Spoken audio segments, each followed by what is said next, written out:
First phase, length. Second phase, breadth. Till then, those heads are just independent. Nothing much above on them.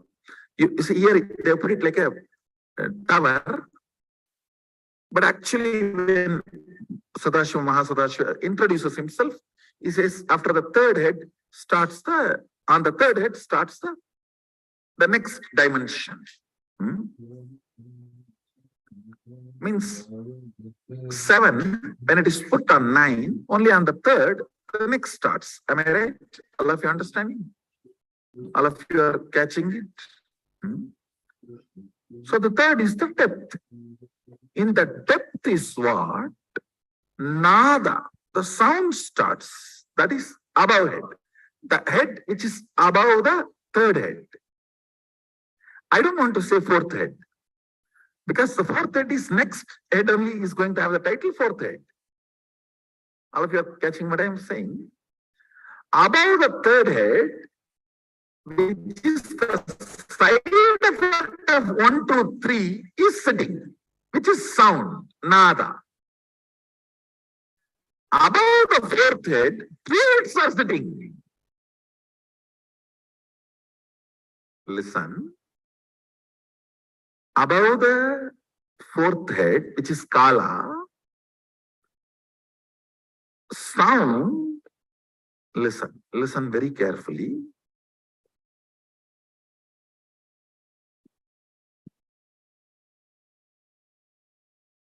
Sound and Nada and Bindu.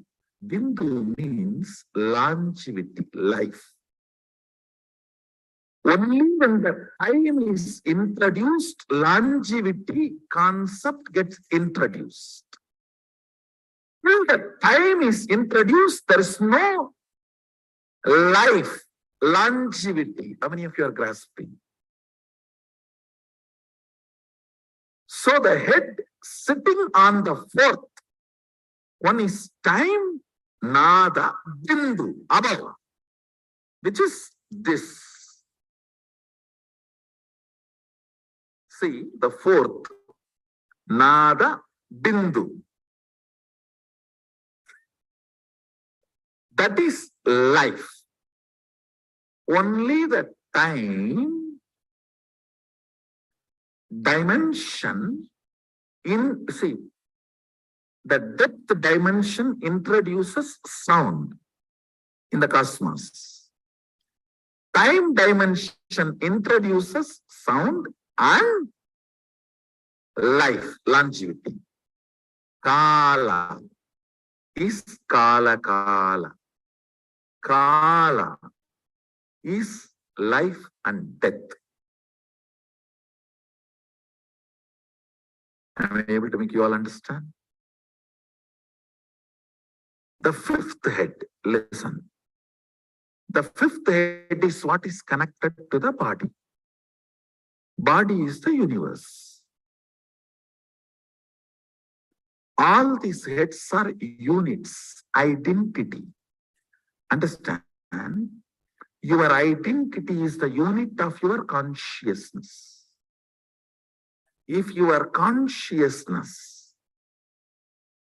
listen, all the identities with which you play as a father, mother, brother, sister, son, daughter, victim,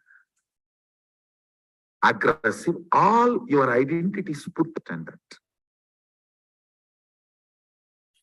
That is your world. Here, each head is the unit. Each head is the identity. All these identities put together is universe, Sadashiva, Mahasadashiva. Like all your identities put together is your consciousness. Identity is used as a unit to measure your consciousness. If you are entertaining more unit of father identity, that will be the lifestyle of your consciousness. If you are entertaining the beloved identity more units, that will be major aspect of your life. So measurement of your life, who you are, the Jivatma, Pratyagatma Chaitanya is done by the units of your identity.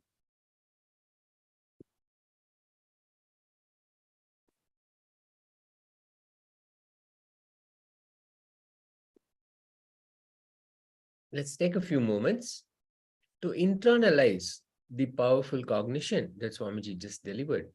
All your identities put together is your consciousness. Each of your identity is a unit of your consciousness. So take a few moments to internalize which units define you today as you are now sitting here. Is it a father dimension, or a mother, a brother, a sister, a victim, or somebody who is the aggressor? Whatever is the unit you are playing with as your identity, the unit of your consciousness. Internalize.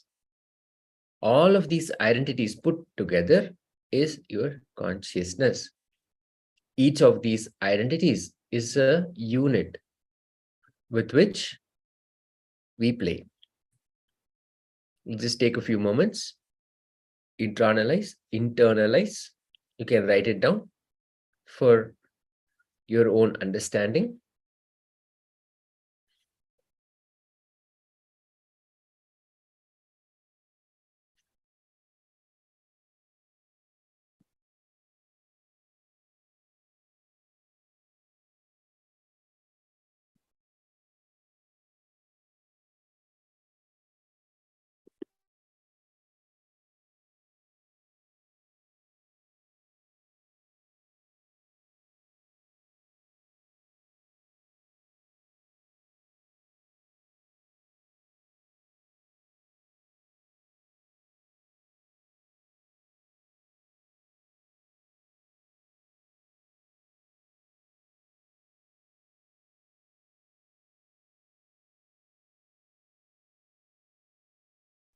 Okay. And please share what cognitions you are able to imbibe and your understanding in social media. If you're joining us on YouTube or Facebook or any other social media channels, you can use the comment section and share with us all your understanding, your internalization. With that, we come to the end of this session. Gifts from this session for you from the Supreme Pontiff of Hinduism, Bhagavan Nithyananda Paramashivam. Nithyananda, Volume 1, and Why Meditation. The Why Meditation book includes the powerful Nitya Dhyan meditation as well. It's a guided meditation. So these are gifts from the Supreme Pontiff of Hinduism, Bhagavan Nithyananda Paramashivam, for this session. Now,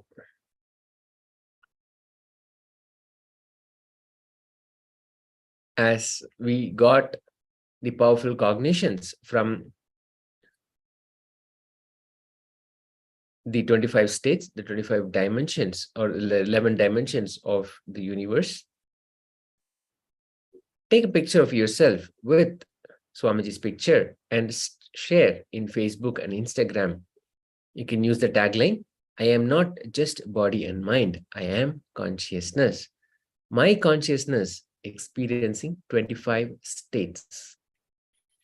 You can post the photos with the hashtag KAILASA, hashtag Paramashivoham level 2.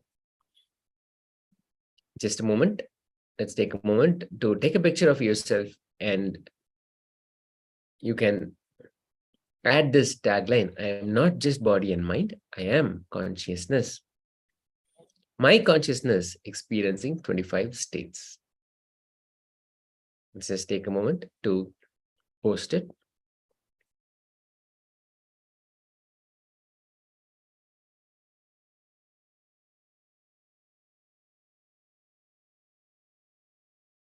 And please also ensure that you're calling people and letting them know about this amazing gift that we are receiving as part of the cognitions, the powerful truths, the ultimate truths, the experience, the power manifestation experience, all of this. Let us share at least with 2 people and ensure that they also have the same experience. With that, we come to the end of this session. We'll close with the Purna Mantra. Om Purnamada Purnamidam Purnat Purnamudachyate Purnasya Purnamadaya Purnameva Vasishyate. Om Shanti Shanti Shanti Hari Om Tat Sat Sarvam Bhagavat Sri Nithyananda Paramashiva Padakarpanamastu. Om Nithyanandam. Thank you so much. We will enter into the power manifestation session in just a moment.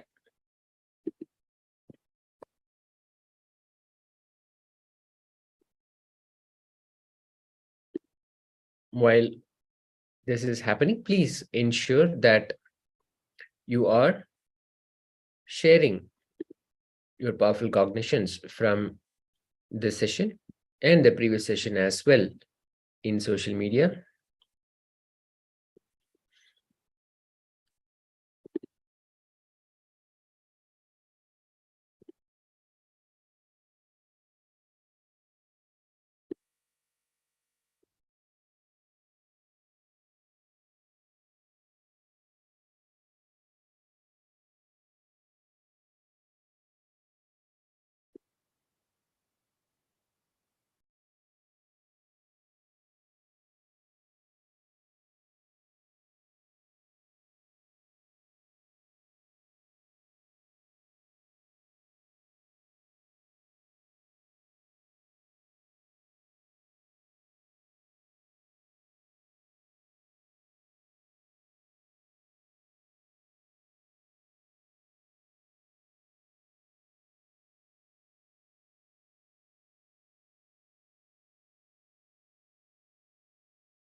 Dhyanam, welcome back. We'll enter into the power manifestation session. We'll begin with the Sadguru Vandanam. Nithyanandam Paramasukadam Kevalam Jnanamurtam Dvandvatitam Gagana Sadrisham Tattvamasya Dilaksham Ekam Nityam Vimalamachalam Sarvati Sakshi Bhutam Bhavatitam Trigunarahitam Sadgurum Tam Namami. Thank you so much for joining.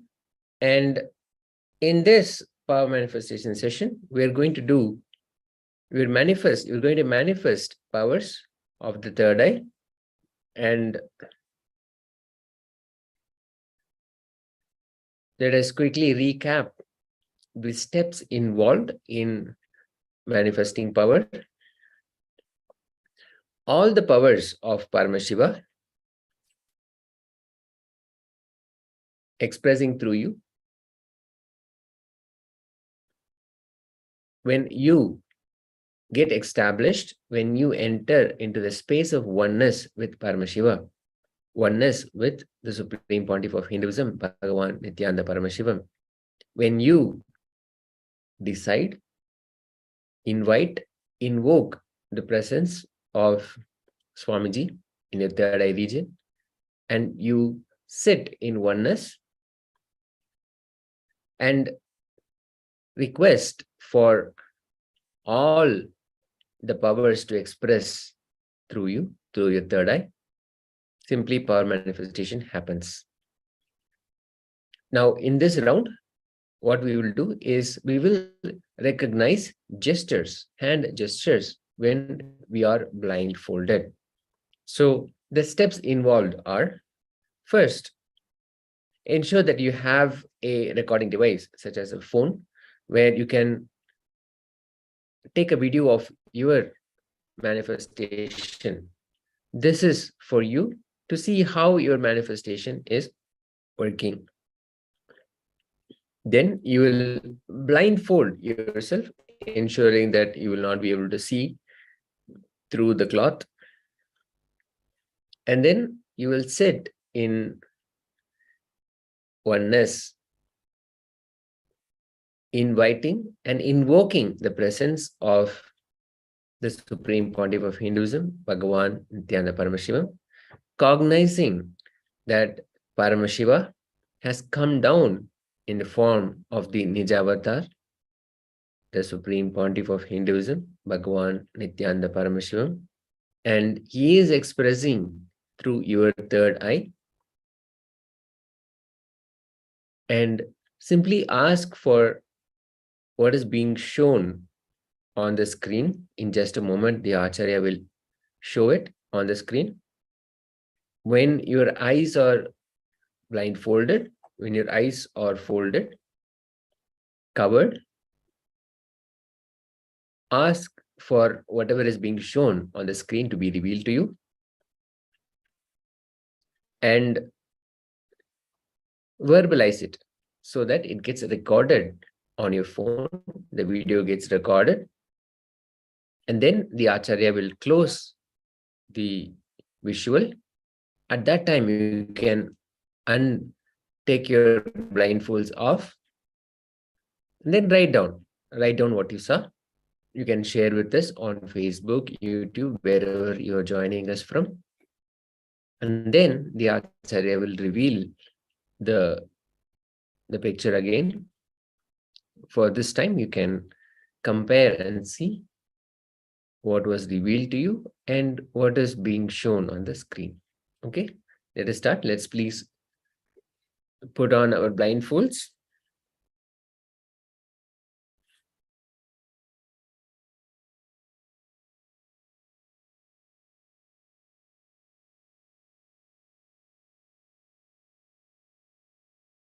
Let's quickly put it on and let us enter into the space of oneness, invoking the presence of the Supreme Pontiff of Hinduism, Bhagavan Nithyananda Paramashivam, sitting in the space of I am Nithyananda Paramashivam, Om Nithyananda Paramashivoham. chanting the Mahavakya intensely. Om Nithyananda Paramashivoham. Om Nithyananda Paramashivoham. Om Nithyananda Paramashivoham.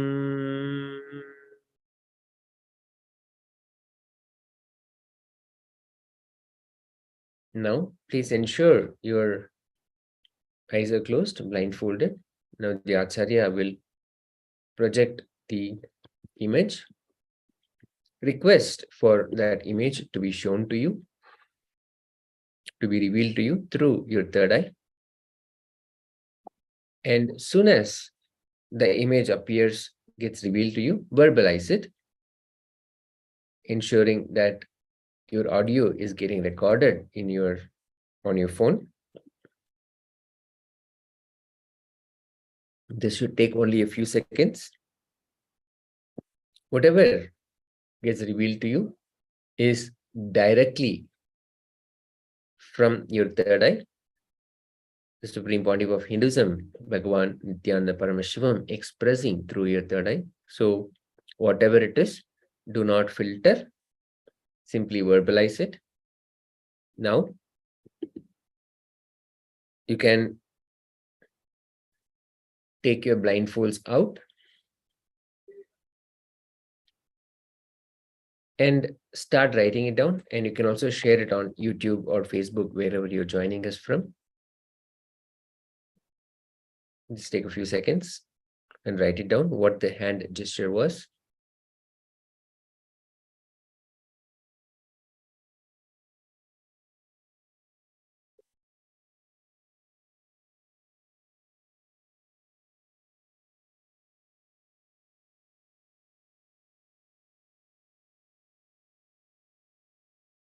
Okay, now the Acharya will project it again.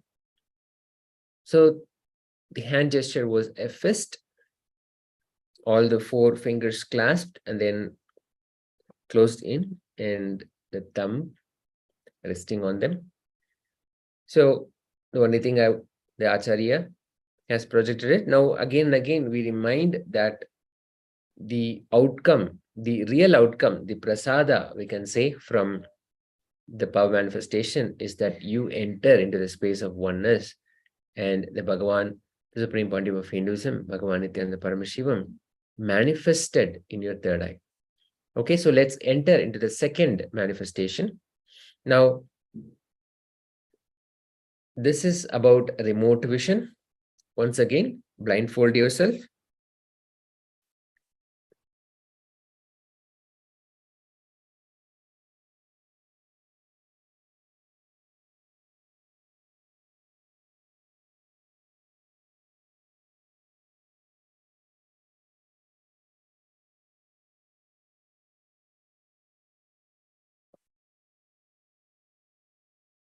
Now, the Acharya has 5 items on the left side.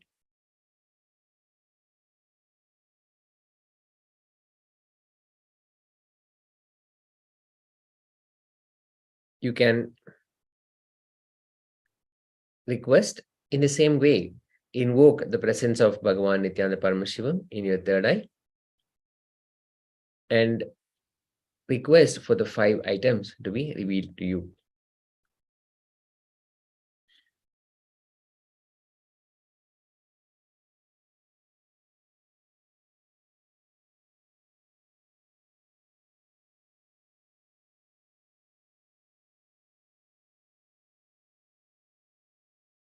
Do not try to guess. Simply ask and verbalize it. Just take a few seconds, and whatever gets revealed, please write it down. Sorry, rather, please verbalize it.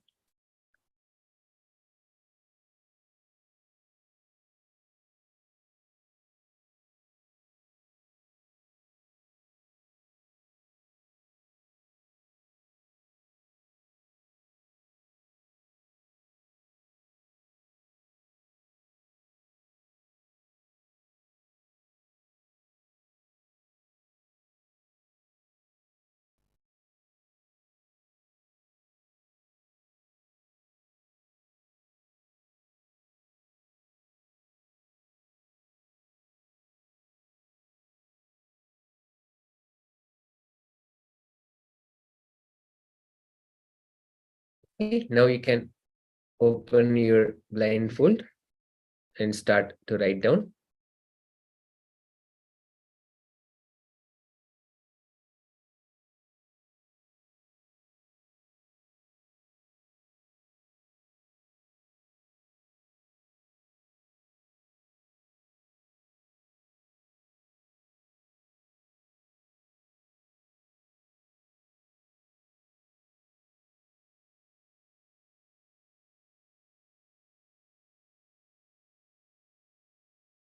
Okay, so now the Acharya will reveal the 5 items.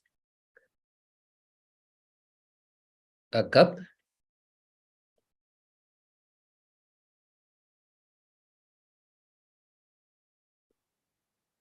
earplugs,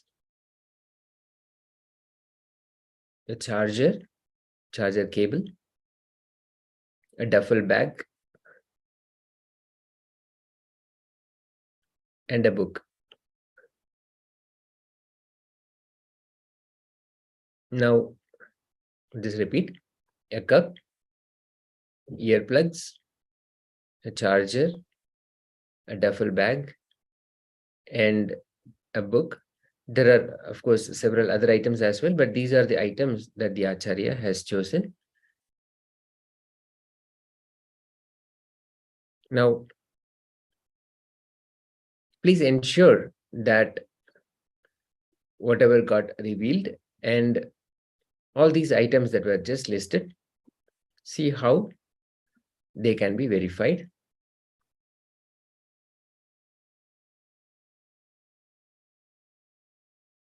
And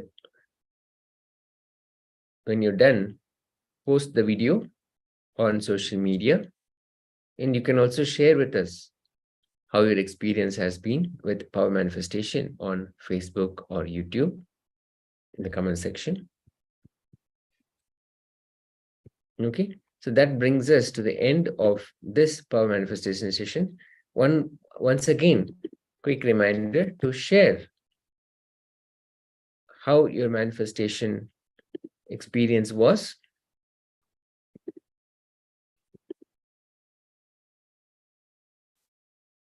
Share it on all social media platforms that you're a part of.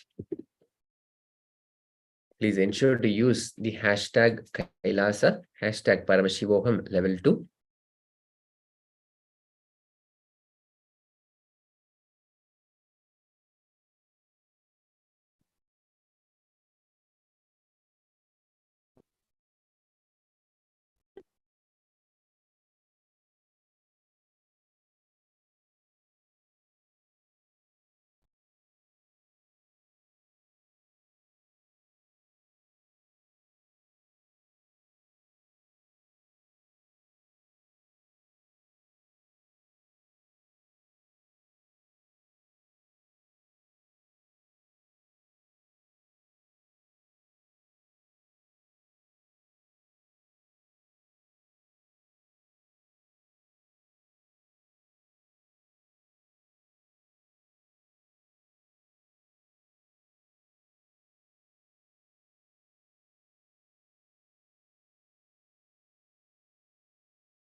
Okay.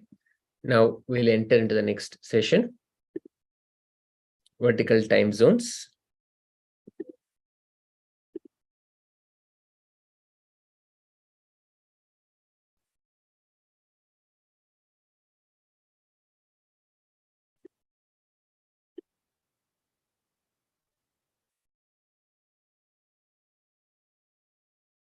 We'll begin with the Sadguru Vandana. Nithyanandam Paramasukadam Kevalam Jnanamurtam Dvandvatitam Gagana Sadrisham Tatvamasyadilaksham Ekam Nityam Vimalam Achalam Sarvati Sakshibhutam Bhavatitam Trigunarahitam Sadgurum Tam Namami. Once again, a reminder that there is no photography or videography or any recording during this session allowed, and No reproduction or storage of any form of this program is allowed, and ensure that all safety precautions are followed.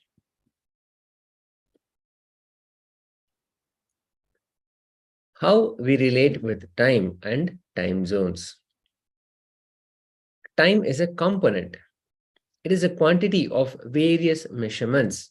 It is used to sequence events. First this happened, and then this happened. And then to compare the duration of events or the intervals between them. For example, this session happened for 30 minutes, or we can say between the first session and the second session, this much time was in between. This much time happened in between.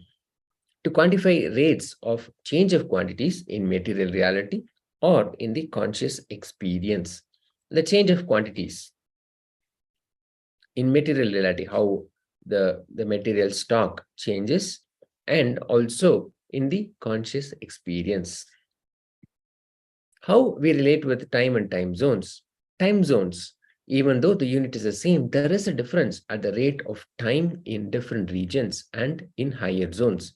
The region or area which follows the standard time are classified into different time zones. As you may be aware, there are multiple time zones within the same, even sometimes within the same country, within the same regional border. In Hinduism, vertical time zones exist. The time followed in the various dimensions of existence is called vertical time zone. For example, 1 year for us on earth in the Bhuloka, in the Bhumandala, is 1 day for the higher time zone, Svargaloka, the abode of the Devatas. They exist in a different time zone. 1 day for them is actually 1 year for us. So, why do we need to know about vertical time zones? The idea you carry about you is very important because that is the foundation from which you manifest your life. Knowledge about vertical time zone can change your life for the best, highest, supreme form of existence. Understanding about these vertical time zones has a direct utility for your day-to-day life. It can bring tremendous physical health, mental health, psychological wellness, a very powerful way of existing, and above all, a life of Paramashiva Jnana. You can exist embodying the space of Paramashiva, space of Paramashiva, and manifest the powers of Paramashiva. Knowing about these great truths will change your understanding about reality, which will change your cognitions about right and wrong, good and bad, what is freedom, what is the goal of life. All of this will become clear and you will know these great truths. Beings who have mastered the intensity of the time are able to handle, experience those intensity of the time zones inside their body, have access to those time zones even while they are in this world. Knowing about higher time zones raises your frequency of consciousness. When your frequency of consciousness raises, your taste for life gets matured, which is enlightenment. If you think your body just matter, the physical pleasures only will matter for your life. You will think freedom to enjoy the physical pleasures is the highest freedom. But if your conscious intensity increases, you'll start realizing your higher identities. Then the freedom to practice the higher principles will only matter for you.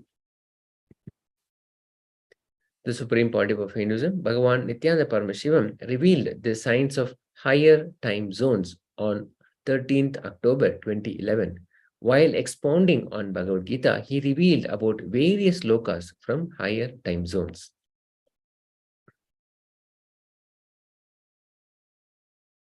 The Mrigendra Agama, Vidya Pada, 13 Adva Prakaranam, verse 1 says, Atoktartha Prasiddhyartam Bhuvanadi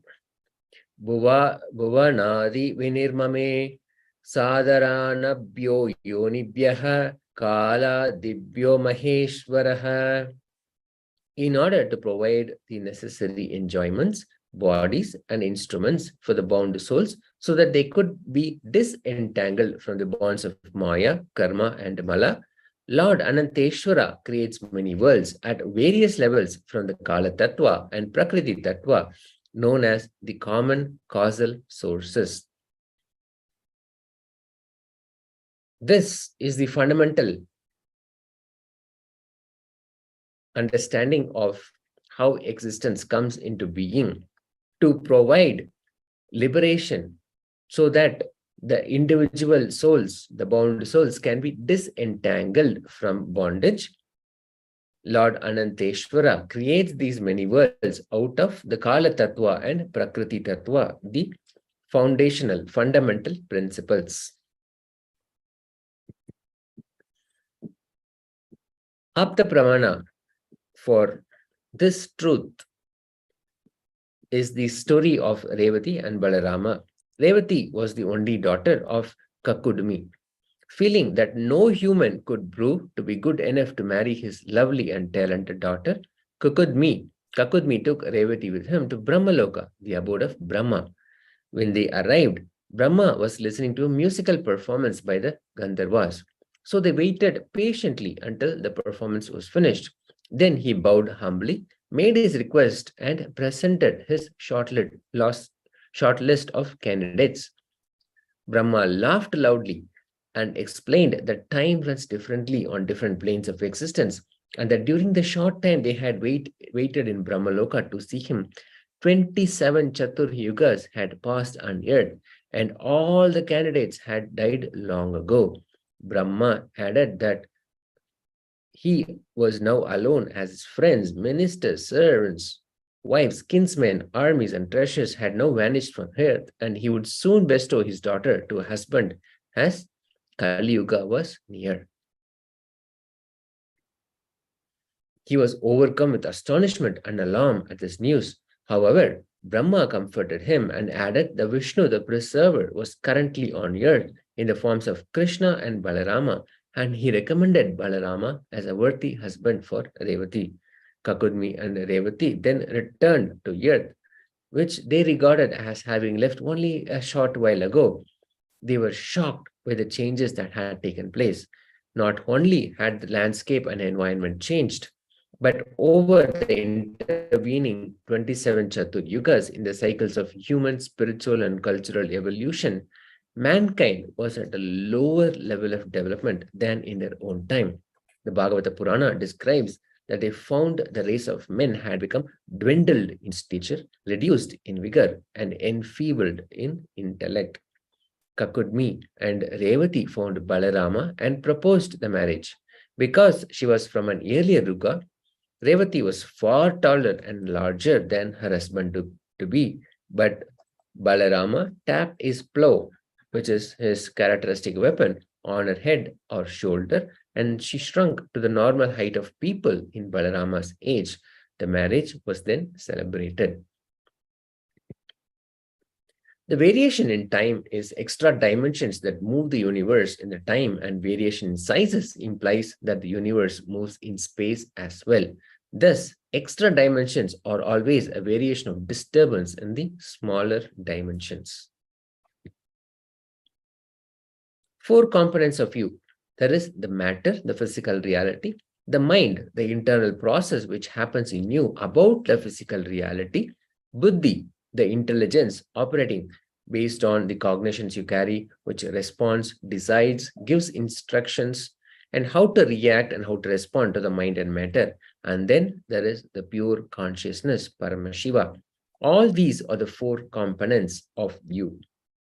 We experience lokas depending on these 4 components: matter, mind, intelligence, and consciousness. We experience all the 4 inside. If you experience all these 4 equally, that is horizontal time zone, Bhumandala, the time zone we all experience normally. If the intensity of the consciousness from 25% increases to 40%, then the influence of consciousness on your intelligence will increase. Naturally, the influence of the mind and the matter will reduce. You enter into KAILASA, higher vertical zone. On the other hand, if you're 100% only matter, jata, no influence of mind, intelligence, and consciousness, that is called patala, which is the lower vertical time zone. All the time zones observed, practiced on the planet Earth are based on the sunrise to sunset. For example, time zones like Pacific, East Coast, West Coast.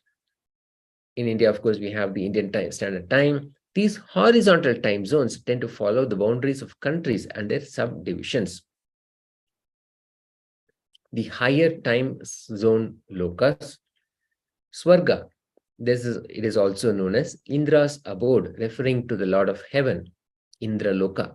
Swarga is a temporary home for the souls of the righteous who have not yet achieved the state of moksha or freedom from the cycle of death and rebirth, when the soul becomes one with the divine. 1 year in this loka is 1 day for the higher time zone, the Swarga Loka.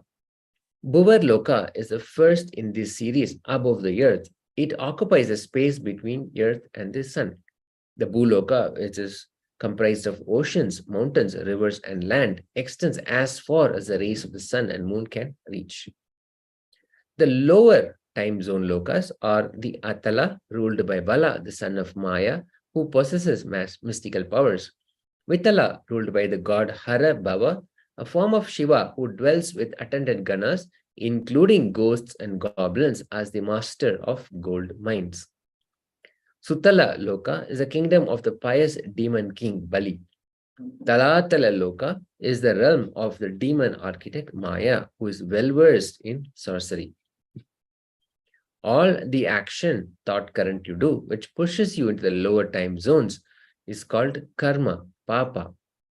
All the actions and thought currents you enjoy, which raises you in the vertical time zone, is called punya or good karma. Satya Loka, it is known as the realm of Brahma or truth, and is a place where the self achieves moksha or freedom from the cycle of rebirth. Satya Loka is 4.32 billion human years. Tapoloka is the abode of Vairagis, the spirits of rishis, Vaibrajas, which is the divine deities immune to fire, Ayonija Devatas, and Tapas. Janaloka is known as the plane of creativity, the human plane, and the plane of liberated mortals. Maharloka, the abode of great sages and enlightened beings like Markandeya and other rishis. The further lower time zone lokas are Mahatala, the abode of many hooded Nagas, the sons of Kadru, headed by the Krodhavasha band of Kuhaka, Takshaka, Kaliya, and Sushena. Rasatala is the home of the demons, Danavas, and Daityas, who are mighty but cruel. They are the eternal foes of Devas. They live in holes like serpents. Patala Loka, the lowest realm, is called Patala, or Nagaloka, the region of the Nagas, ruled by King Vasuki. How can we rise to the higher zones? All the spiritual practices in Hinduism, yoga, puja, bhajan, japa, karana, everything, initiation, diksha, shaktipada, shaktinipada, everything is only to raise the intensity of your consciousness and ultimately raise you to the higher vertical time zones. The spiritual practices meant for Krama Brahmacharis, Naishtika Brahmacharis, Rudras, Rudrakanyas, Rishis, Rishikas, Yogi, Yoginis, Bhairavas, Bhairavis, everything is only to raise you to vertical time zones and reach you ultimately to the space of Paramashiva, which is Kailasa. The intensity with which you feel oneness and doing tyaga of your lower identity, such as fear, greed, and violence, decides the vertical time zone you exist in and the quantity and quality of power manifestation. Unclutching gives you the ability to handle the time zone's intense changes. Now let's listen to the Supreme Pontiff of Hinduism, Bhagavan Nithyananda Paramashivam, about the vertical time zones where he proclaims you have no death.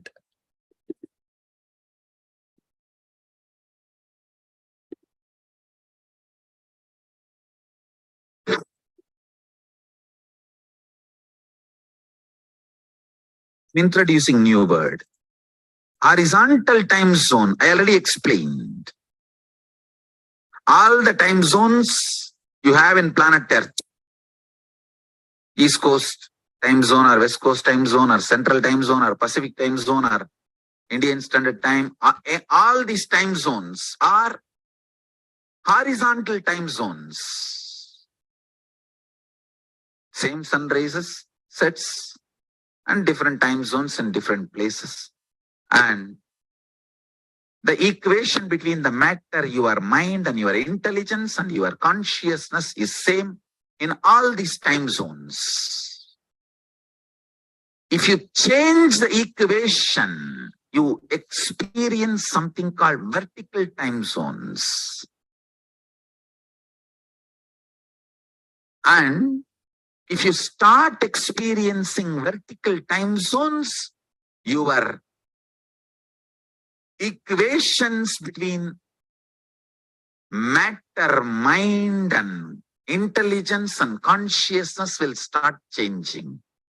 Then the influence of the consciousness over the intelligence and the influence of the intelligence over the mind and the influence of the mind over the matter will drastically increase. The whole power manifestation science is all about increasing the influence of your consciousness on your intelligence and your intelligence on your mind and on your mind on the matter. Listen. All these four are your components. For example, I'm giving an example. Matter is 25%, mind is 25%, intelligence is 25%, and consciousness is 25% for you in the horizontal time zone. But if you increase the quantity and quality of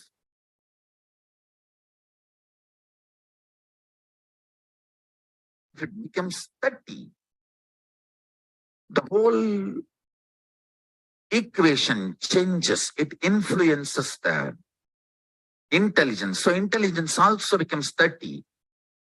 So naturally 30, 30, 60, the mind starts reducing. So intelligence starts penetrating into the mind. Not only mind becomes 20%, it loses power over many of the patterns. So millions of your patterns are destroyed. You start perceiving the matter more clearly, with more truth, with more clarity, more understanding, more real. The delusion drastically comes down. Then you enter into vertical time zone. Understand? The benefit of entering into the vertical time zone, you will realize you don't have death. I tell you. Like when you go to different countries and taste different culture, how you realize many things.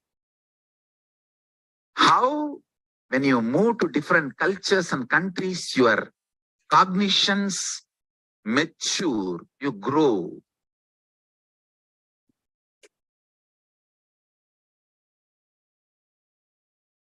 Same way, if you start moving towards the vertical time zone, first thing you will experience is tremendous freedom, liberation. I tell you.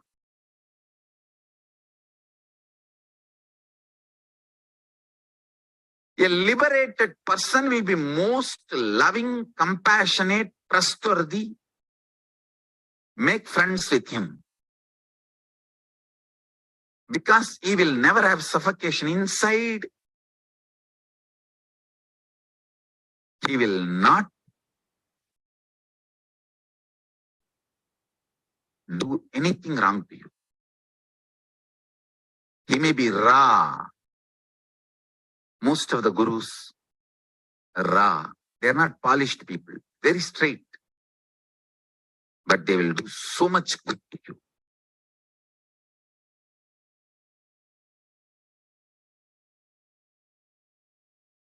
I will hate what you need to hate in you. That's all.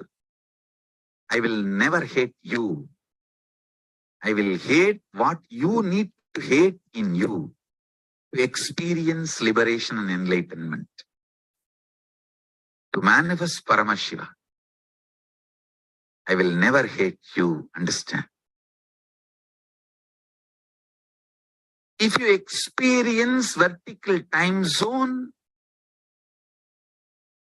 so much of freedom, liberation,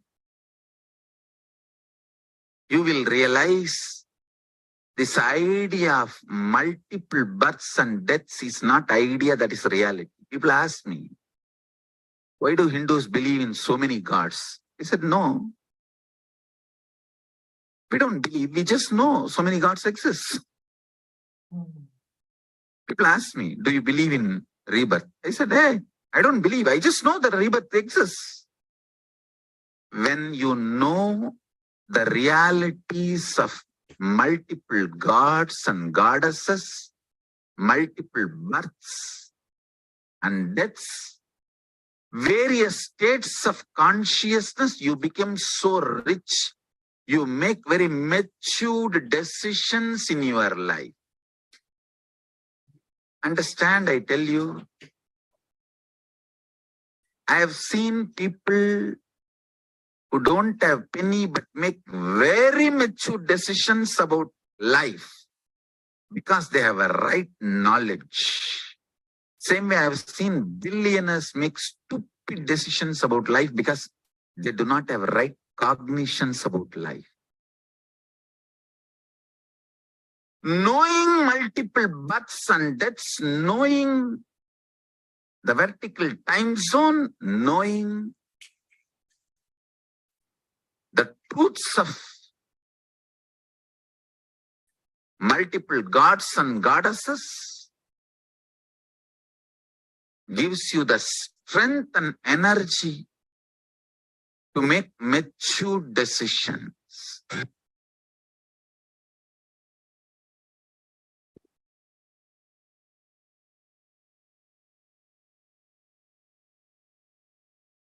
Let us internalize the powerful cognition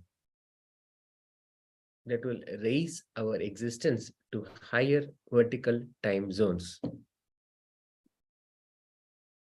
Simply write down powerful cognitions you have received from the Supreme Pontiff of Hinduism, Bhagavan Nithyananda Paramashivam.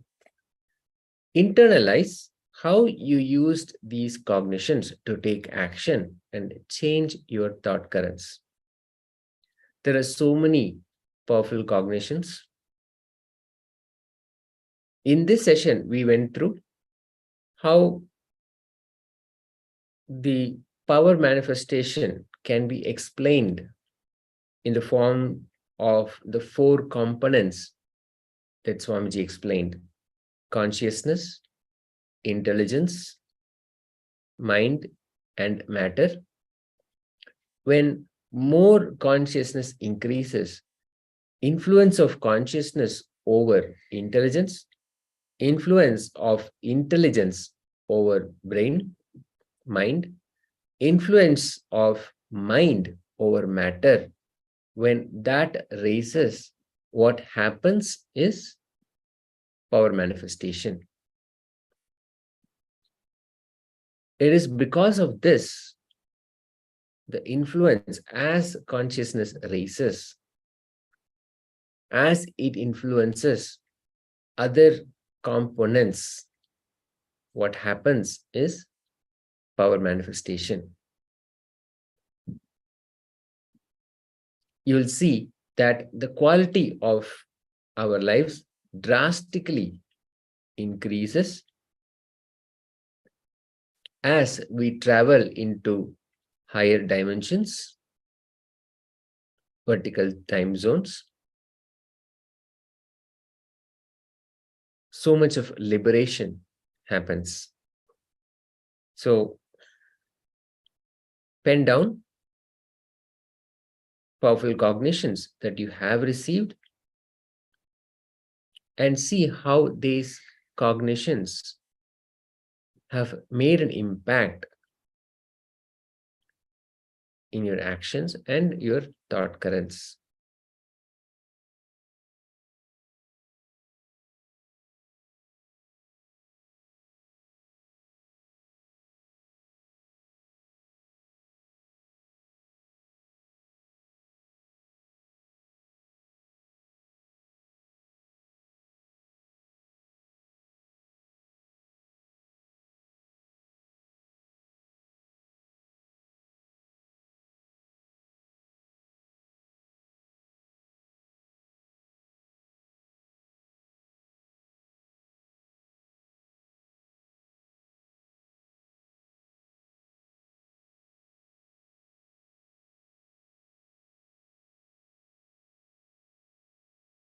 With that, we come to the end of this session.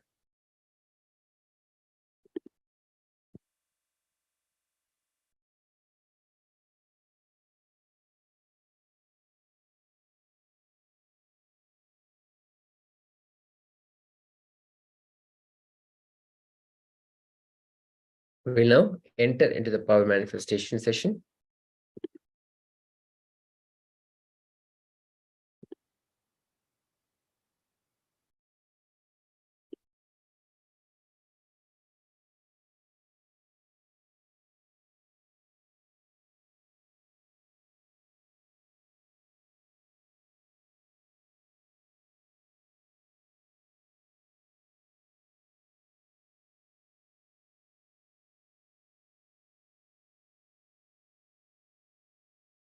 Nithyanandam Paramasukadam Kevalam Jnanamurtam Dvandvatitam Gagana Sadrisham Tattvamasya Ekam Nityam Vimalamachalam Sarvati Sakshibhutam Bhavatitam Trigunarahitam Sadgurum Tam Namami. Now let us enter into power manifestation, recognizing shape. Let us begin by blindfolding, ensuring that we are not able to see. Then the Acharya will project a shape, and while you're blindfolded, verbalize what is being revealed to you by connecting with, in the space of oneness, with the Supreme Pontiff of Hinduism, Bhagavan Nithyananda Paramashivam, and removing your blindfolds, writing it down, whatever was revealed to you. And then the Acharya will once again project the shape so you can verify how the manifestation happened. The essence of power manifestation, seeing something when your eyes are blindfolded, when you are not actually using your two eyes, happens when your consciousness is raised and influences your intelligence, which in turn influences your mind, which in turn influences matter. With this higher state of consciousness which you enter into, anytime you receive powerful cognitions, every cognition is an initiation from the Supreme Pontiff of Hinduism, Bhagavan Nithyananda Paramashivam, which raises your consciousness.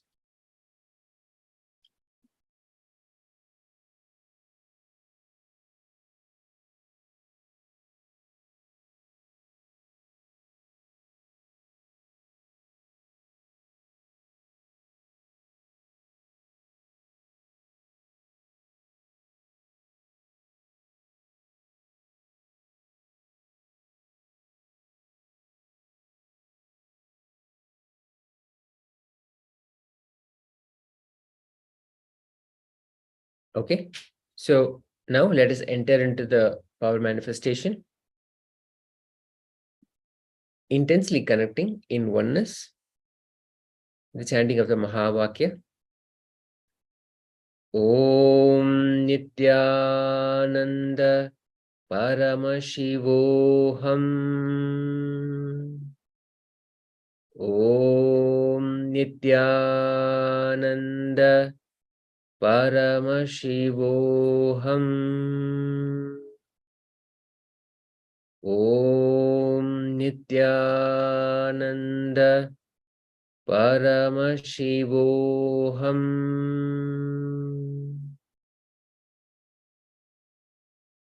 Invoking the presence of the Supreme Pontiff of Hinduism, Bhagavan Nithyananda Paramashivam, in your third eye region.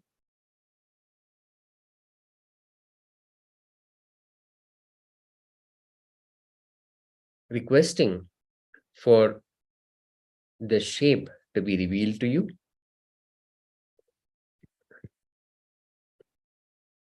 As much as in detail, start verbalizing it, what got revealed to you. It'll just take a few seconds. Whatever gets revealed is directly from Paramashiva, directly from Bhagavan Nithyananda Paramashivam.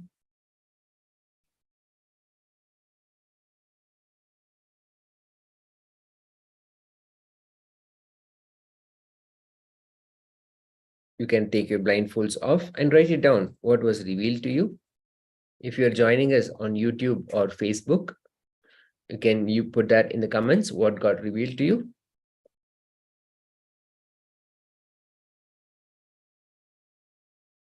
And now the Acharya will project the shape again. Just a few seconds, please write down whatever was revealed to you.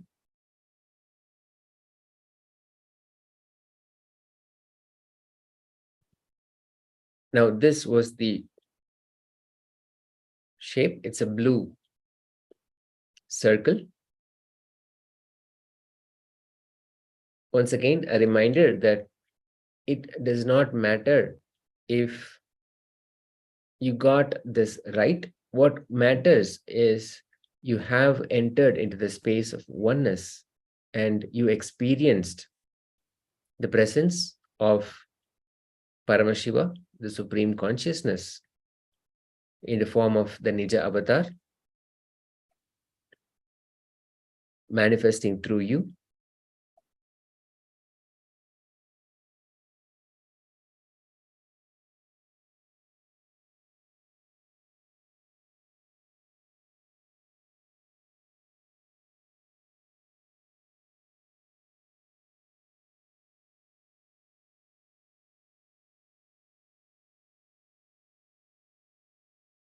Once again, let us do the second part of this round, which is recognizing. We'll just say one item. We'll just pick one item.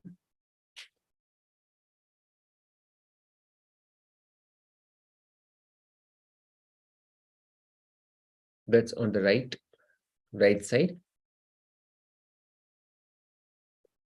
Om Nithyananda Paramashivoham.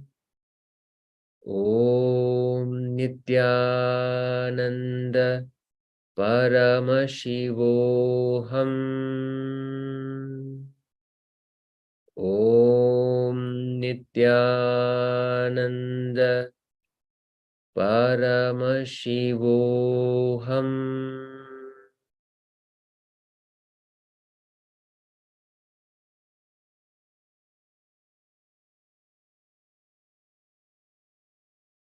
Connect with Paramashiva. Invoke the presence of Paramashiva coming down as the Supreme Pontiff of Hinduism, Bhagavan Nithyananda Paramashivam, in your third eye region. Ask for that one item to be revealed. Do not try to guess what it could be. Simply ask.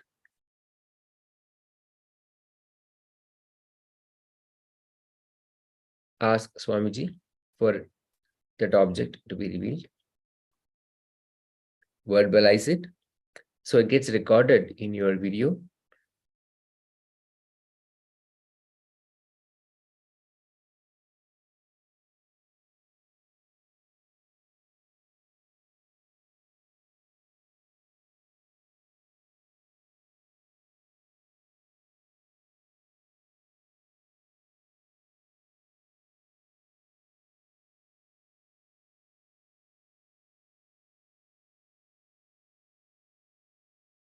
Now write it down. If you're joining us on YouTube or Facebook, you can reveal what you can type down what was revealed to you in the comments section, or you can put it in the meeting chat. The object was a small glass cup.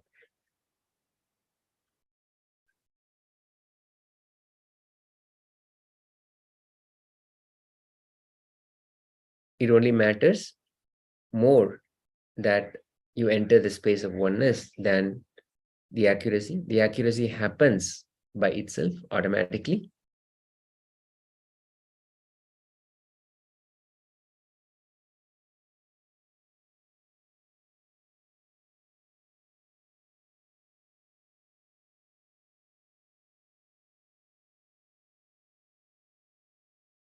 Okay, we'll come to the end of this session and we'll continue to the next session.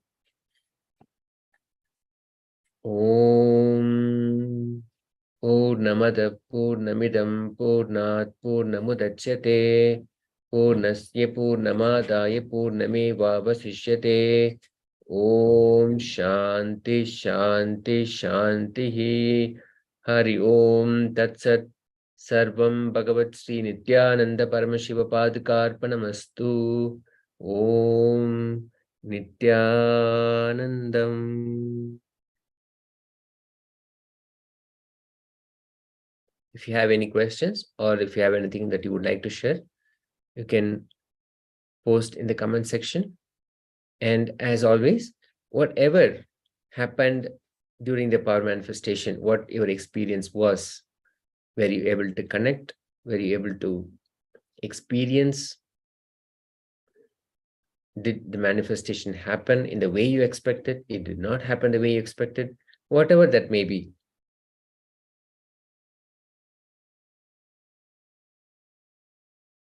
Whatever that may be, you can share with us so we can further guide you.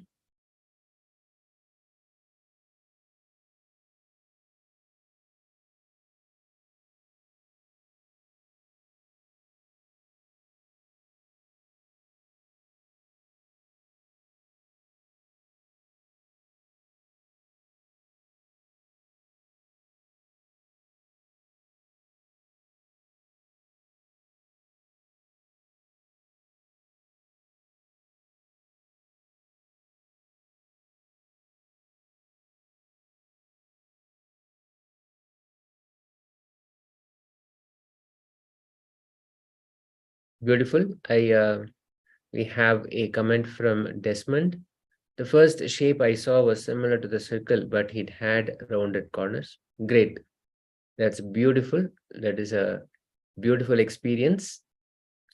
It could have been any shape, but rounded corners, it just shows that you are entering into the space of oneness, and more will be revealed to you. It's a beautiful experience, and thank you so much for sharing with us. And as you further do this more and more, you will see the power manifestation happens more and more accurately.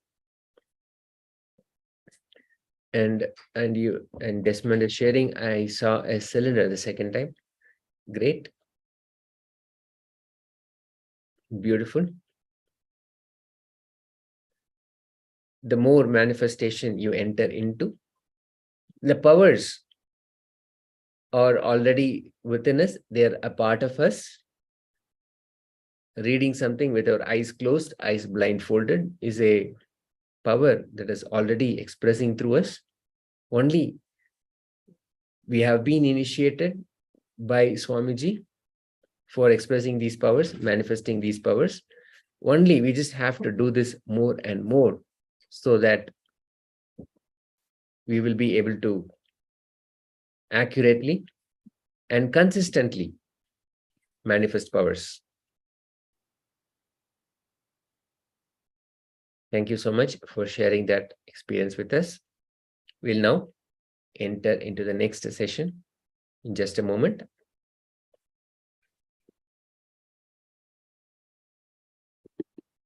We'll end the session with the Purna Mantra.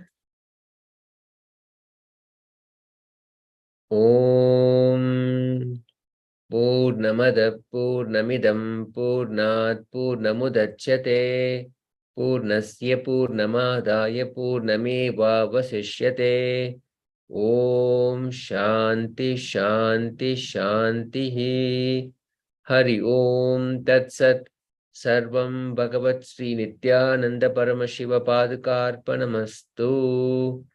Om Nithyanandam.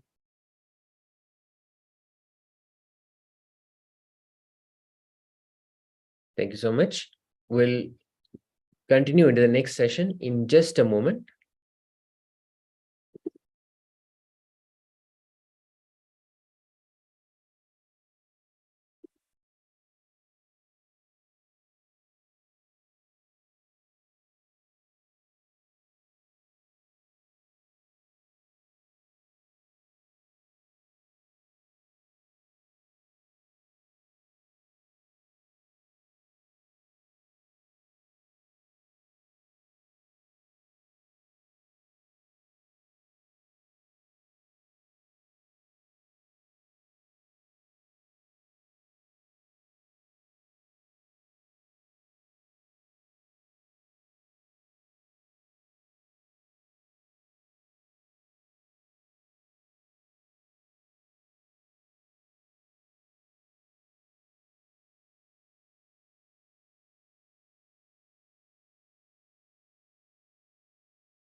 Yes, Nityanandam, we're continuing with the session. So let us sit straight with the head, neck, and back in a straight line, folding our hands in a Panchali Mudra, connecting with Swamiji, remembering him in our third eye, and we'll be starting the Sadguru Vandanam.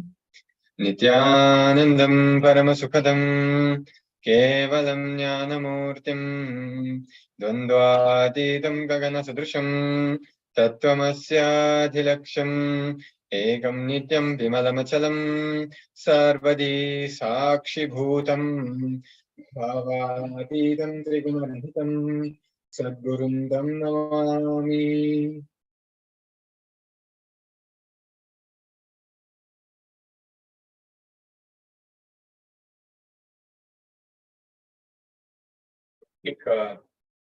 Security measure reminder from KAILASA's National Security Agency, and that photography, video, and audio recording of any kind is strictly prohibited during all sessions.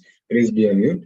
Be on the camera throughout the class. If you need to step out for any reason in an unavoidable situation, please inform the registered security officer or the concerned acharya. This session we're going to speak about the Navagrahas, or the 9 planets or 9 energies of this universe. So Nava means 9 and Graha means planet. As per Vedic astrology, these 9 deities are independent and intelligent planetary energies that influence our lives. And now let's look into each one of them, their names. So Surya is a Sanskrit name for the sun, Chandra for the moon, Angarakam for Mars, Buddha for Mercury, Guru for Jupiter, Shukra for Venus, Shani for Saturn, and then there are 2 more, which is called Rahu and Ketu. And here we see the diagram which represents different characteristics and different roles and what kind of experiences each, the connection with each energy gives us. So you can see Surya, it represents the power of responsibility, and the role Surya has is energy supplier for all the planets. And experience is the intense power of patience and success. So when we connect with Surya, we're able to experience and express these qualities. So for Chandra, it is soft emotion, like love, romance, care, and attention. And main role of Chandra is need for medicines on planet Earth. And experience is good health, fulfillment in all relationships. For Mars, it is the power of enriching. So the energy of Mars, Angaraka, represents the power of enriching. The main role is the time factor and expansion. And experience it generates is fulfillment by enriching others. So then we move to Buddha, which is the energy of Mercury. He represents the power of authenticity. Raises the frequency of anything you have is the main role, and you have to go to the peak of any action. Is the experience you will feel, that authenticity you will feel internally when you express the energy of Buddha. And Guru, which is the Jupiter, it's the power of completion, the power of enlightenment. And continuously, the main role is to teach you by empowering and encouraging you. And when you have the grace of the Guru, the grace of the Jupiter energy, the seeking is awakened in you. The seeking for the truth, the seeking for the enlightenment is awakened in you. So let's look in the Shukra, which is the Venus, represents marriage and wealth. Main role is teaching you by frightening you, and experience, which gives us accumulating and generating wealth. So yes, when you connect it with that energy, you'll be manifesting and generating a lot of wealth in your life. So then we have Saturn or Shani. It is the power of integrity. He represents the power of integrity, and he keeps you accountable for the things which you do. And you're always accountable and feel that responsibility when you have that experience, that energy manifesting through you. Then we have Rahu, which is represents any pleasure that moves you away from Paramashivoham. He will remove it. So basically, he is not something bad as many people may think. He actually helps you and removes all the things which may move you away from Paramashivoham. The main role is to keep accountable, uncompromising and straight. Yes, and the experience of that energy when you express it gives you all the pleasures of your life are snatched away from your life. So That's kind of what you feel, but ultimately it is moving you towards the Guru or towards Paramashiva, towards your highest peak potential. Then let's look at the Ketu, which represents the enlightenment. And the main role is always encouraging you towards completion, and it will never do any bad to you. And the experience, you start listening to yourself and others. So that listening dimension, the authentic listening, is awakened in you. Yes, so Navagrahas are actually independent living energies that are continuously planning for our growth, expansion, and ultimate realization. So that is not something which is abstracting us from, how we may experience things, out of our delusion or incompletions. Actually, all of these energies are there to help us and support us in our spiritual growth and, getting all the, pleasures and all other things, but which are centered on enlightenment, which ultimately will move you towards the Guru, which ultimately will move you towards the enlightenment experience. So important thing to understand here is that they are all living, not inanimate dead objects as perceived by modern science and areas of astronomy. Fundamental understanding we need to have is that all the Navagrahas only do the work of making us realize Paramashiva. So they are themselves integrated to Paramashiva, and they are there to enrich our lives. They are there to help us and move us and whatever it takes to direct us towards the ultimate goal of life. So they're reminding us about the purpose for which life itself exists, which is realizing Paramashiva. With new understanding, we are awakened to the whole another area of research. The whole field is not just collective effect of gravitational force from these planets. It is their conscious support in our endeavors exactly. So they are conscious beings. They are not just some dead objects which have some, physical properties like gravitational, pulling and all that. They're actually living, they're actually intelligent, and they actually do a lot of good to us. Whenever you manifest any powerful cognitions revealed by Paramashiva and be humble to the Grahas, Grahas support you, protect you, liberate you from all and any malefic, evil, negative effects. Yes, so Bhagavan has shared so many times that the way to approach the Navagrahas, to to be in tune with them, to benefit the most, from the whole process, is to be humble. So that humbleness in front of the Navagrahas is the key which you can use to to manifest your highest reality. And the Graha Sutra confirms that we have nothing to fear the Navagrahas for. They are divine, they are gods. So we have a verse here which translates as destroying the strength of the Daityas, increasing the strength of Devas, aiming to establish Dharma. The auspicious births proceed regularly from the Grahas. So Brihat Parashara Hara Shastra, narration of avatars in the Sutra, Brihat Parashara Hara Shastra tells us that the Grahas are nothing but aspects of God, and that the purpose of these aspects of God is to bestow the results of man's and other creatures' actions. Grahas, and thus we should not fear them. So basically, whatever we do, we're just going to manifest that, and they are there to support us in that. They are there to support the natural flow of the existence in the universe. The Pratyaksha Pramana is that modern research shows that the planets have a direct impact on human body. Some of the effects we have listed here below, being the number of thoughts we have, time of experience in adulthood and puberty, changes in the menstrual cycle, timing of the gestation period, and energy level in our body is affected due to the gravitational force of the moon. And also they affect the changes in our hormonal levels. So we have Atma Pramana from Bhagavan's own life, which is to teach me, what happened in Swamiji's life, and he's sharing.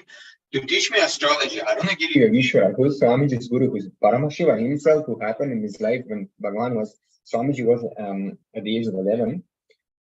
So Arunagiri Yogeshwara actually brought down the Navagrahas, the 9 planets. Suddenly there were bright color orbs in front of us. He used the color that they radiated to teach me the different effects the planet's energy has on you.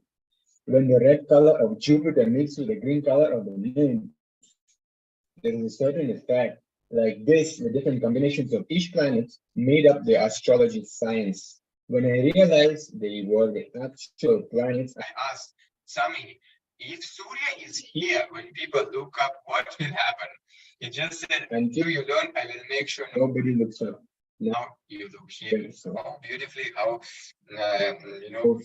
it shows that Swami and Guru happened exclusively for us in our lives. The integrity of the Guru towards and love and compassion towards his disciples is something absolutely, unmatched, and it's impossible to even understand with the human logic. So what a beautiful example and illustrations of this in Swamiji's own life. So let's look in Bhagavan Surya. Bhagavan Surya, an energy representing strong fundamental force, heals us of our engrams and brings completion. Yes, impact of which you will immediately see with the increased efficiency, sudden sense of relief, since some old patterns and situations repeating in our life ends. And often Bhagavan Surya is worshipped by students to break exam fears, establish success in business, new career, or start a very new venture, so old engrams are ward off. Yes. And Swamiji always says that the examination fear is the worst thing that impacts our very, not just muscle memory and all that, it affects our very consciousness itself. So here we can see how the connection and worshipping of the Surya energy, of the sun energy, can heal all those things and make a space for new things to happen in our life. So Bhagavan Surya is the fire energy, and Sanatana Hindu Dharma is only living science that mastered the science of connecting with these energies through worship. Yes, you want to thank them, offer a homa. Yes, and here we have an opportunity to connect with these deities and thank for the support which they give to our lives. If you want and offer the puja, and you want to sing praise and tell others how they help you, you can offer the archana.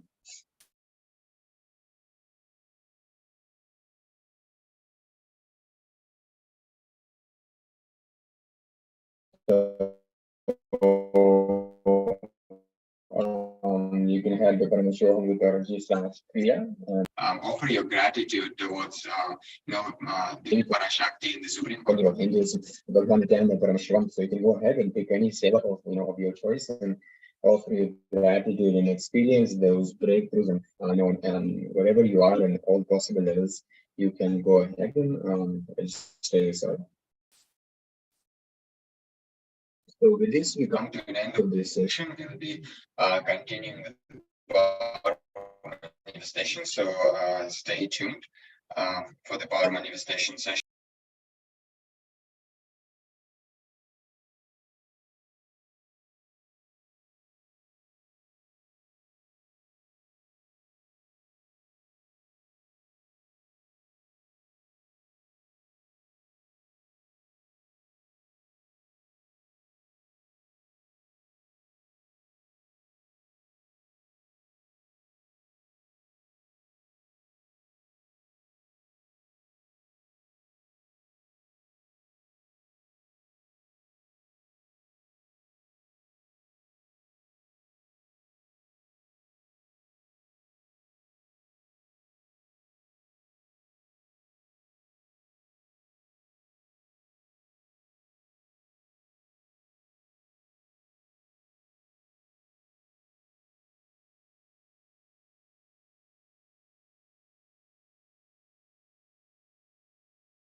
Yes, so for the power manifestation, you will need a copy of Living Enlightenment. You can use a physical copy, or you can access the digital copy also.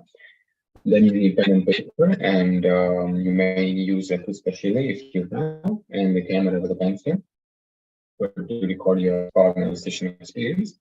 So you'll be clicking on the video, make sure the camera is facing you, and you have a timestamp also there available. So we will be finding objects, we'll be manifesting the power of remote viewing, we'll be continuing with that power.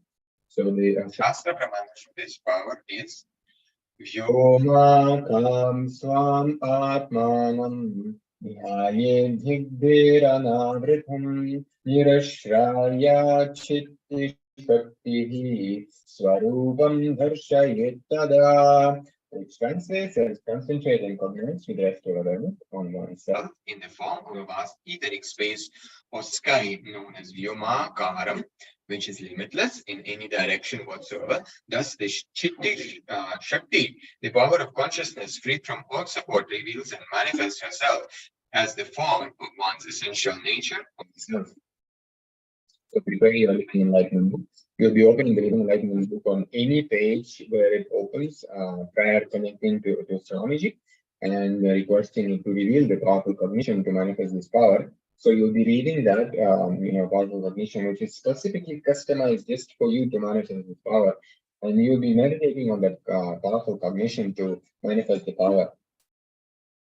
So we'll be sitting cross-legged. You can sit on the floor, or if you can also use the chair. If it's more comfortable for you, just make sure that your head, neck, and spine is in a straight line. You'll be visualizing Paramashivoham in your third eye. You're visualizing our Swamiji in our third eye, in manifesting this power. So you can, yes, so you can connect with any person. Any other devotee or Swamiji who may have an Atmamurti or any person as such who you connected to, and you can reach out to and manifest this power. And you'll be basically looking for a specific object. So if that person has an Atmamurti or Swamiji's book or something, you can ask. You can use the third eye and locate that object through the third eye. So we will be starting this power manifestation now. So get ready.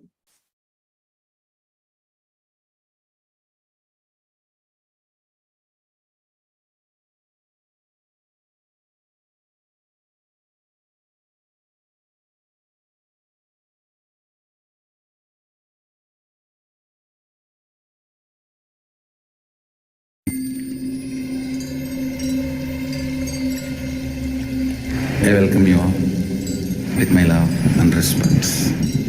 Let you all open all your three eyes. Om Nithyananda Paramashivoham.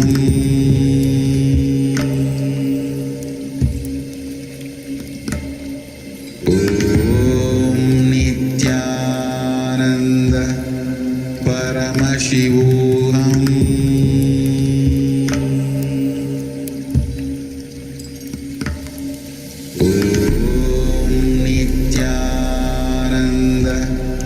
Paramashivoham.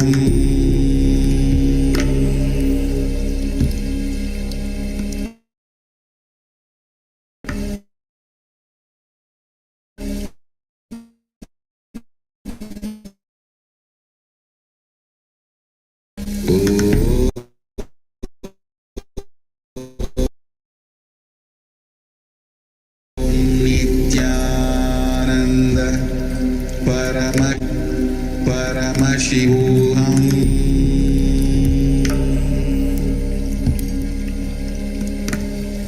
Om Nithyananda Paramashivoham. Om Nithyananda Paramashivoham.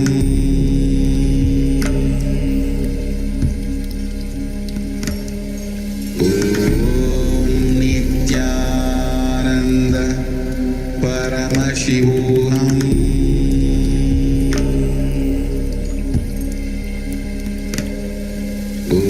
Om Nithyananda Paramashivoham.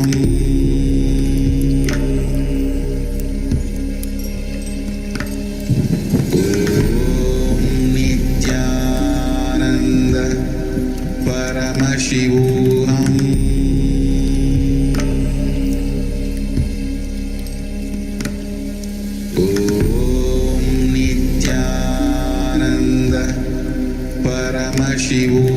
Paramashivoham.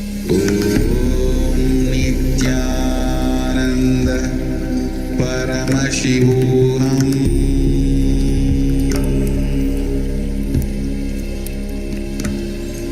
Om Nithyananda Paramashivoham.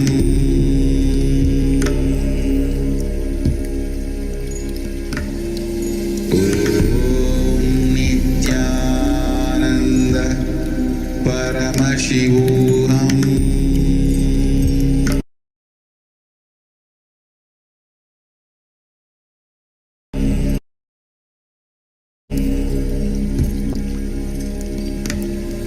Om Nithyananda Paramashivoham.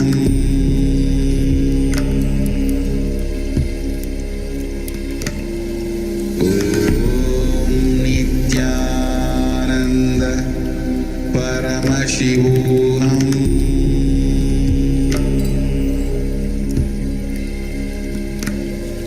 Om Nithyananda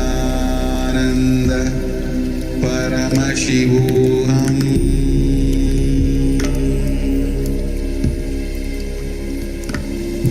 Om Nithyananda Paramashivoham.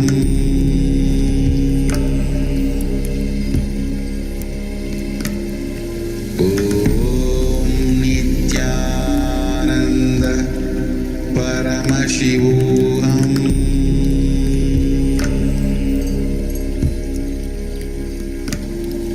Om Nithyananda Paramashivoham.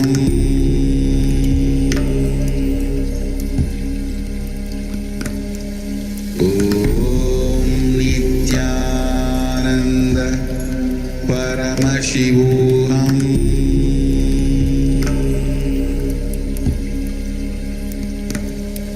Om Nithyananda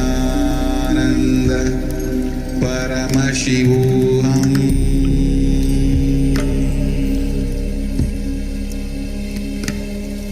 Om Nithyananda Now you can go ahead and Paramashivoham. Bhagwan's Facebook page. You can go to event section and share your video, share your experience there. And with this, we'll conclude this power meditation session with the Purna mantra. So let us just raise your head, make a spine in the straight line, connecting to Swamiji in our third eye. Om Purnamadah Purnamidam Purnat Purnamudachyate Purnasya Purnamadaya Purnamevavashishyate. Om Shanti Shanti Shanti. Hari Om Tat Tat Sarvam Bhagavat Shri Nithyananda Paramashiva Padukarpanamastu. Om Nithyanandam. Yes, so please stay connected. We'll be joining immediately for the next session.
Yes. So let us just straight with the head, neck, and spine in a straight line, connecting Swamiji, remembering him in our third eye, chanting the Sadguru Vandanam. Nithyanandam Paramasukhadam Kevalam Jnanamurtim Dvandvaditam Gaganasdrusham Tattvamasya Adilaksham Ekam Nityam Vimalamachalam Sarvadi Sakshi Bhutam Bhavaditam Trimadanitam Sadgurum Namami.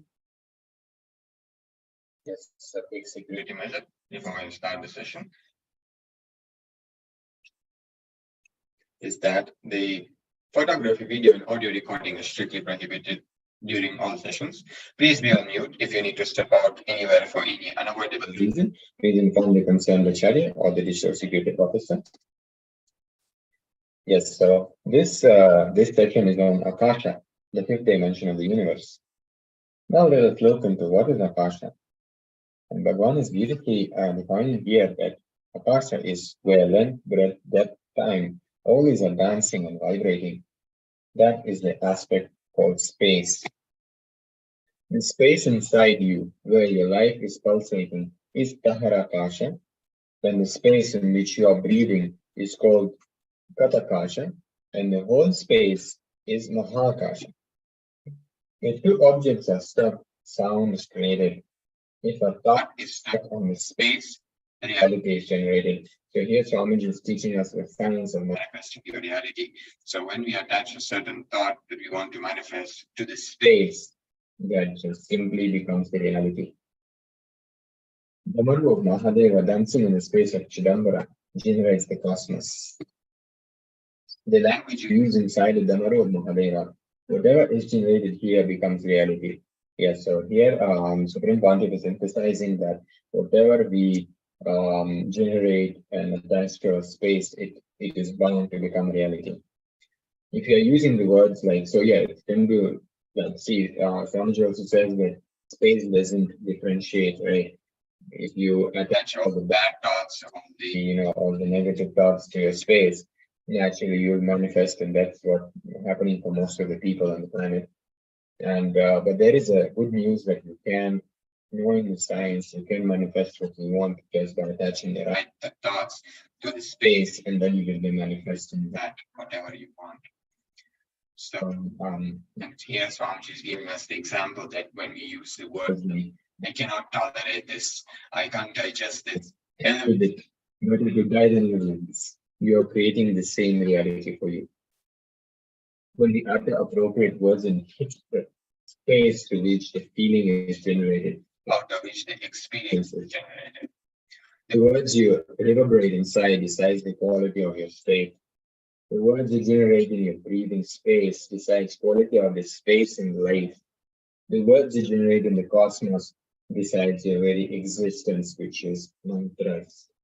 You need to be very careful about whose breathing space you're breathing and listening to these great ideas, because Shaktipada happens. Understand that. Anyone who decides for completion, the whole cosmos supports him. Cosmos is not interested in taking revenge on you. Understand that. It is interested in rejuvenating you, which means making you a new being. So now let us listen about this great science from the Supreme Pontiff of Hinduism himself.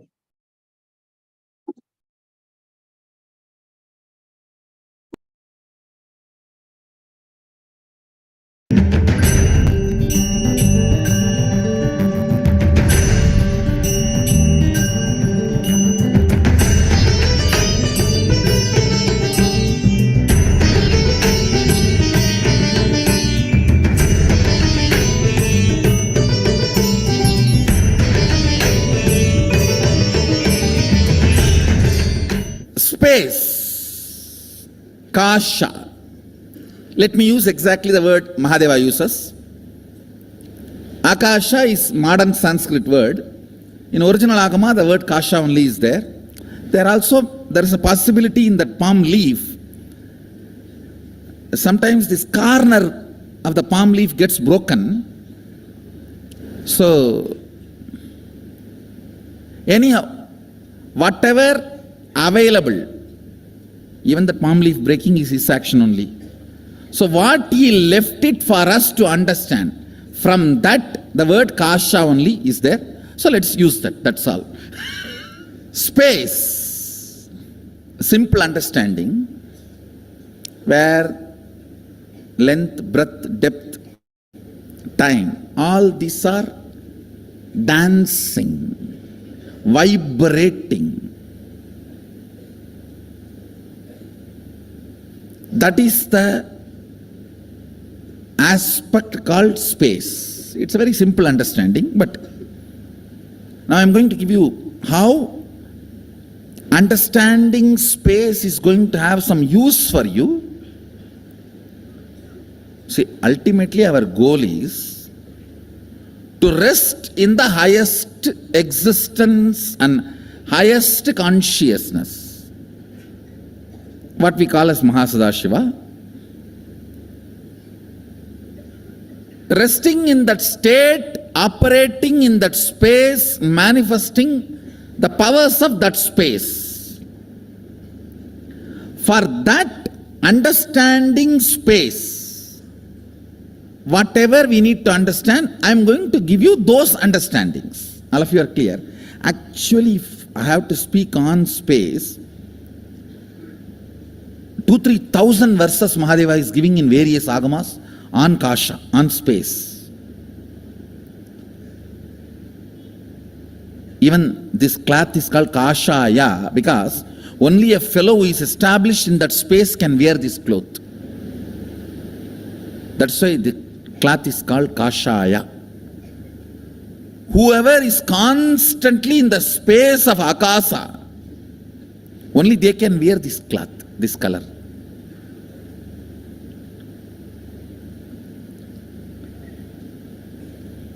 2,000-3,000 verses he explains about the space. I'm going to give you some maybe 20 ideas which is useful for you to manifest powers of Sadashiva and to understand the space of Sadashiva.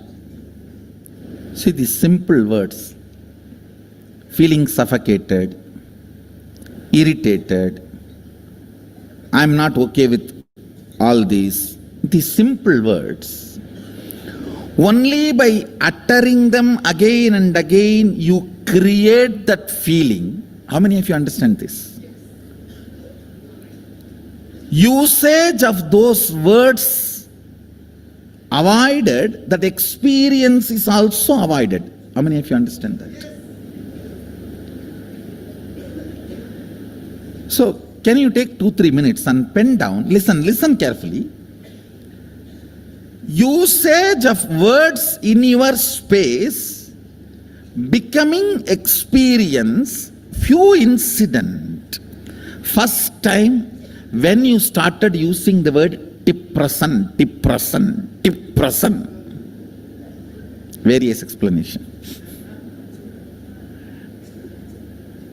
It is nothing but Shiva, Sadashiva, Mahasadashiva, like that.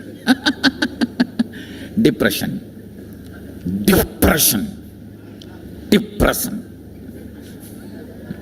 Means Shiva becomes Sadashiva and Mahasadashiva. Like that. Depression becomes depression and depression. When you started using these words, cherishing these words and manifesting those experiences in your space. Just for you to understand, listen, please listen. If two objects are stuck, sound is generated. If a thought is stuck on the space, reality is generated. That's all. Thought, idea, depression, irritation, simple words.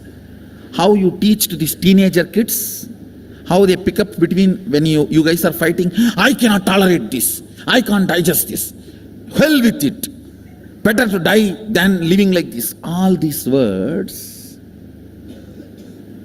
they pick up while both of you fight. And when they use that word on their space, they generate that as an experience. You yourself have done this crime against you. First time when you did this crime, try to remember and pen down. See, where you could have avoided the word and avoided the experience, that is called freedom. You chose the word and chose the experience. After that, even if you don't choose the word, experience does not leave you, that's called marriage. Bondage. Understand? See, first few times when you use the word, I am irritated, I am agitated, I can't tolerate this, I can't put up with this, better to die than living like this life, hell with you, all these phrases, there is a dance. All these Jerry Springer shows phrases. All these words, listen, when you are using first time and manifesting them as reality, you had a choice not to use them and manifest those experiences and reality. How many of you understand that? So, but after continuous usage and those experiences produced, when that become your normalcy, that is what I can't understand this word normalcy. What is common? What is normal? Most abnormal thing is normal. Most stupid things are common. Now, sometimes people question me, why our kids are taught so much of importance for the language is given. Our balasans are not supposed to even utter the word no, not, all that. Avoid knowing. So much importance is given for their language, because when the language is stuck in the inner space, the reality is generated. Understand the Damaru of Mahadeva dancing in the space of Chidambara generates the cosmos. So the language we use inside is the Damaru of Mahadeva. Whatever is generated here becomes reality. Just remember one or two incidents and write, so you will understand when you started doing this big crime against you, using strong words and generating those ideas and experiences in your inner space stupidly. And same way, even when you use the good words. See, when I go to the temple, such a peace happens to me. Initially, it may not have been that big experience, but the good words repeated, third time when you go to the temple, really you will have that peace. How many of you experienced this? That's all.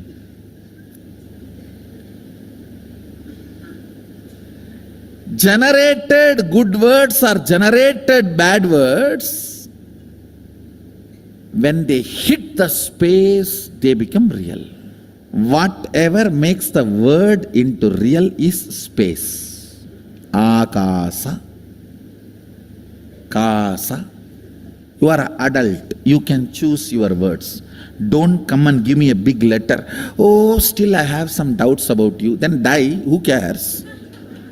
You are an adult. You pick up the word. Is somebody else sitting in your head and picking up the word? Nothing else can be done. Don't try to, no.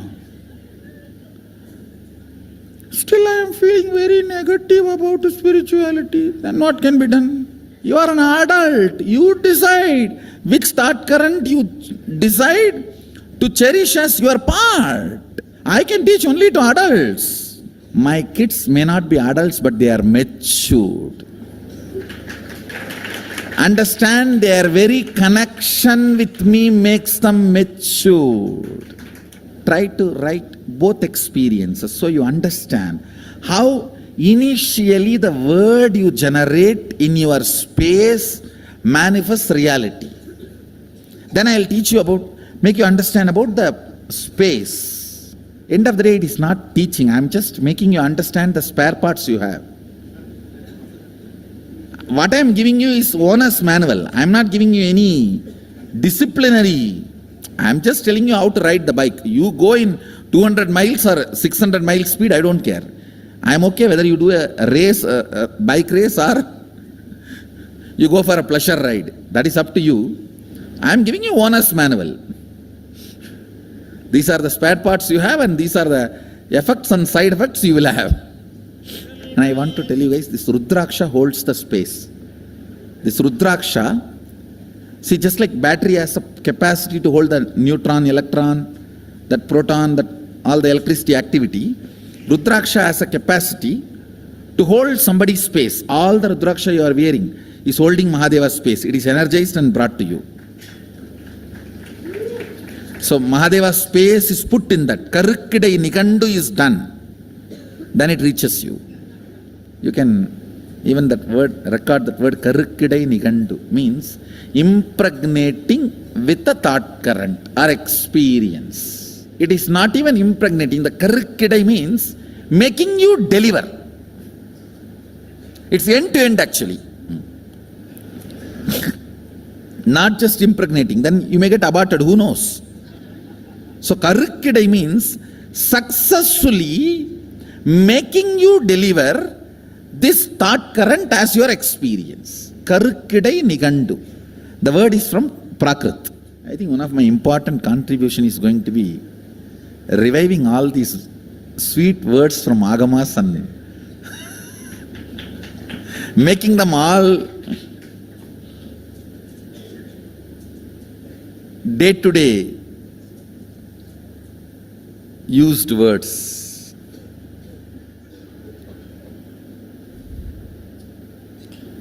Listen. Next, one simple understanding. The space inside you, space in which you are breathing, and the whole space. Listen. 3 words I am uttering. Space inside you, where you are alive, where you feel you are alive. The space you are alive. The space where you are breathing. And the whole space where you are living. Taharakasha means where your life is pulsating. Taharakasha. The realization science, self-realization science is called Taharavidya. Taharakasha, where you are alive inside your body frame. That space. Where you are breathing. This is Nithyananda Sabha. This is called Katakasham. The whole is called Mahakasham. The words you reverberate inside decides the quality of your state. The words you generate in your breathing space decides quality of your space and life. The words you generate with the cosmos decides your existence, mantras. The words you generate here, I can't tolerate, I am irritated. You understand the examples? Now you understand why I gave those examples and made you do the homework? Taharakasha. Along with the power manifestation, I am programming this whole thing inside you as a powerful cognition. See, goal is actually you manifesting powerful cognitions only. Power manifestation is to inspire you to manifest powerful cognitions. And it is not that it is something wrong. And Mahadeva, such amazing software developer, his whole system is only to the level of enlightenment you will manifest powers. Because it is from there he is making you manifest. See, in the Yoga Vedanta Sampradaya, towards enlightenment you manifest powers. But here, from the grounding of enlightenment you manifest powers. So the whole software Shaktipada is different. And one more thing you need to know. You need to be very careful about whose breathing space you are breathing and listening to these great ideas. Because Shaktipada happens, understand? You need to know when you take any help, you grasp, you imbibe the foundation context on which they are sitting, they are standing. All of you are clear? If you go to a guru who says siddhis are wrong, they come during enlightenment and they stop your enlightenment, and you heard that is hell for you. Because he knows only that science and he is doing Shaktipada with you, only that, and that will be your reality. If you go to a guru who says, it is from established groundedness of Sadashivatva, the powers manifest. Understand? When you become Shiva, Shakti manifests in you. That's all. When you listen to this truth and manifest powers, this is your Shaktipada and this is your reality. So you need to be very clear from where you are getting Shaktipada, from whom you are getting Shaktipada, and is that system authorized by the Shastras? That is too important. Siddhi is stepmother. In Tamil, Siddhi means stepmother. Shakti is mother. Adi Shakti. Understand one more thing. For you to manifest Shakti, you need a strong Shaktipada with a master who has already mastered this science. When there is no master to give the Shaktipada, teaching yoga is the best. You can do it from manual book. Why do you think yoga became very popular? Because you don't need masters. Teachers are enough. But for Shakti to manifest, actually, only if you manifest Shakti after the Shaktipada, it is called Shaktipada. Otherwise, it is Verum Pada. Not Shaktipada. Only if you manifest Shakti after the Shaktipada, it is Shaktipada. Otherwise, it is what? Pada, that's all. These three words. Taharakasha, Chidakasha, or Katakasha, or Mahakasha.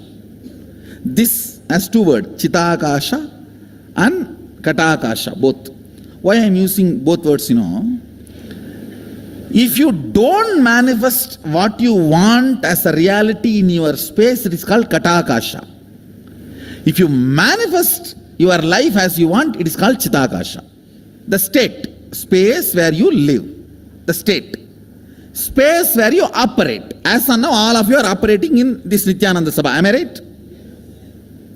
So this is called Katakasha. If you don't manifest what you want as reality. But if you manifest what you want as reality in your breathing space, it's called Chidakasha. Conscious space. Katakasha means mud space. Katam is a mud pot. The space inside the mud pot has no use. The mud pot has any use of the space inside? No, you are saying Gatam. No, Gatam is used for us, not for mud pot. For mud pot, it is a beating. Anaprandhariyam.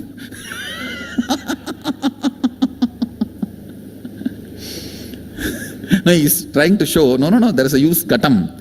Gatam music is used for whom?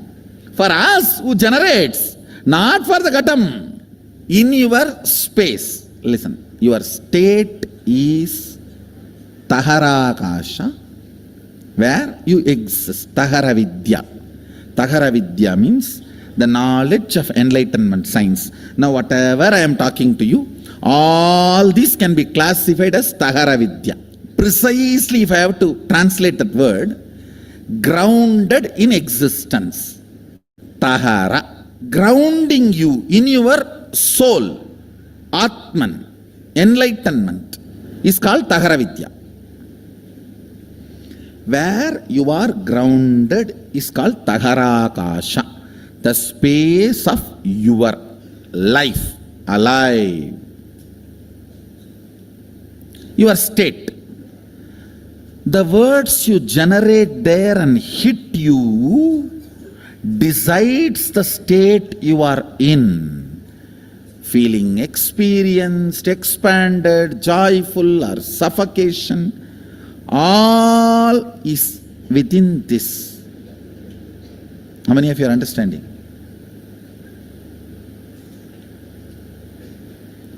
Having the whole world open for you and feeling imprisoned can be there. Sitting on one small cave, feeling enlightened can be there. Because it is on Tahara. There are many great sadhus lived in a small cave of remote Himalayas, lived such an ecstatic, glorious space. And there are many people who are flying whole day and night in the space, but feeling imprisoned inside. How many of you are understanding what I am saying?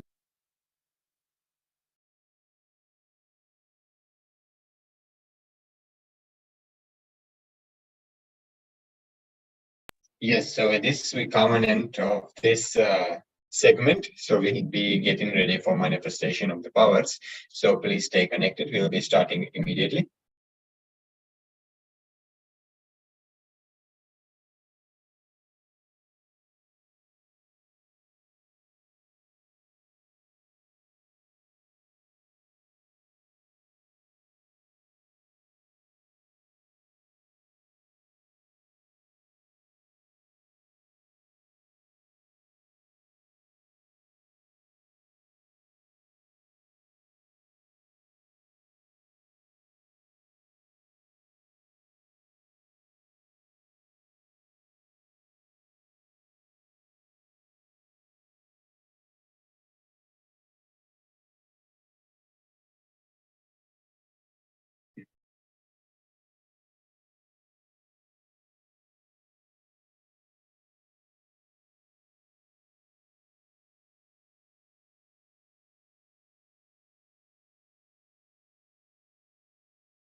Yes.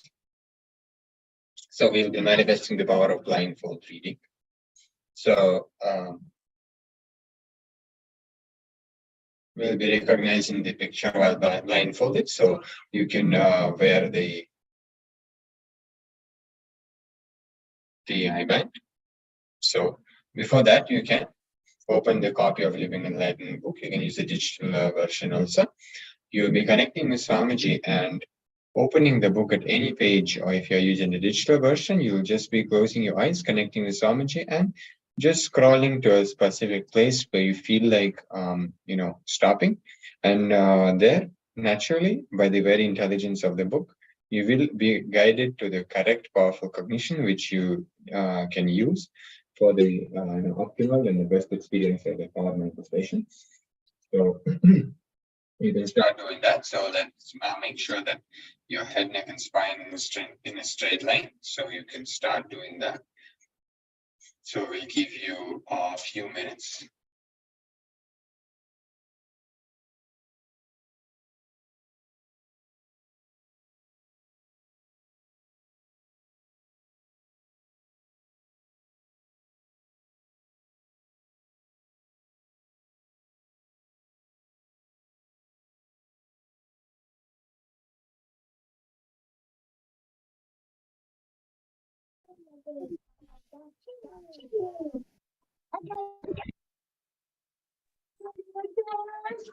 I might actually have to jump back in this Zoom later. Having some family issues and I gotta move to another state. So right now I'm gonna handle these things so I can get free and dedicate my time, to KAILASA and help rebuilding human beings on earth, as far as that energy. So yeah, I gotta wish I could stay in the Zoom right now, but children just came home and I gotta get some things together so I can move. Yeah. So I think I met you through Antoine. I'm not for sure. But I'll be joining a little bit later. And then when I move, I might have a couple questions because I actually wanted to come to the ashram. I don't know exactly what it's called, but I'm in between my new home and I kind of wanted to come hang out with the community and volunteer and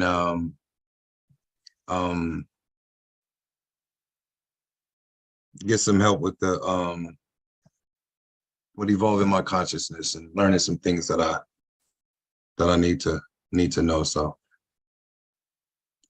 I'm actually going to be moving to Georgia, and you guys can reach out to me. I'm gonna put my email in here so someone can reach out to me, but I don't actually have no family, so I can join the Hindu family and leave those people alone because there's too much negativity with them. So Yes, yes. So you can leave your WhatsApp number or you can leave your email also in the Zoom chat, and we'll get in touch with you. And if you can try to attend the darshan today, which will be happening at 2 a.m. ET, New York time. So make sure to try your best to attend that.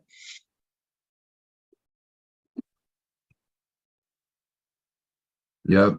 I will try my best to attend the darshan today. If anything, I will get back in. I'm not for sure because it's just too much negativity around here. People, I have to leave.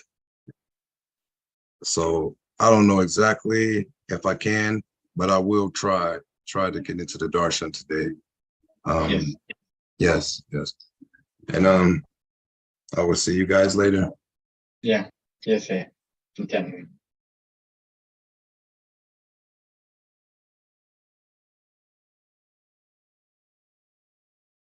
Yes, so now we can put the blindfolds and we'll start the power manifestation. So please put your blindfolds. You'll have a few minutes and before we project the picture. So make sure you put the blindfolds now. In the next 1 minute, we'll be projecting the slide with the picture, which you're going to be scanning.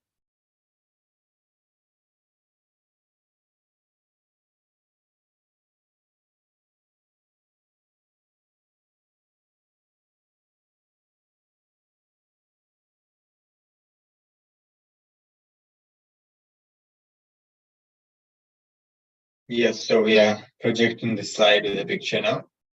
Hope your eyes are tied with the eye band. So now picture is being projected. You can start the scanning. We'll be playing the Mahavakya for you at the background.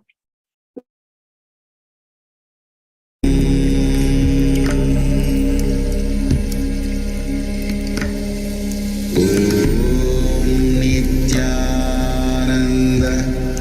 Paramashivoham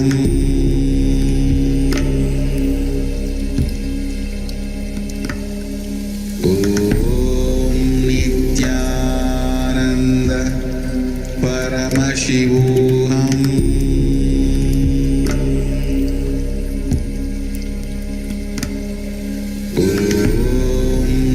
Nithyananda Paramashivoham.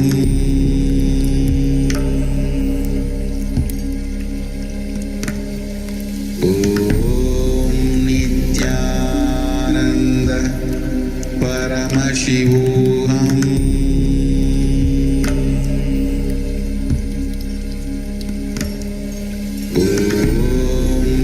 Nithyananda Paramashivoham.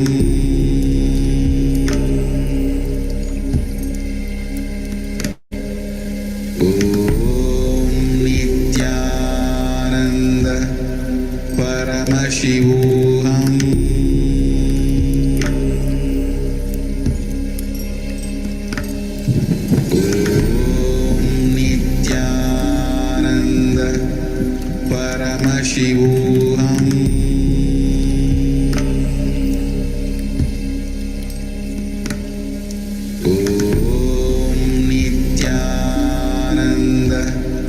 Paramashivoham.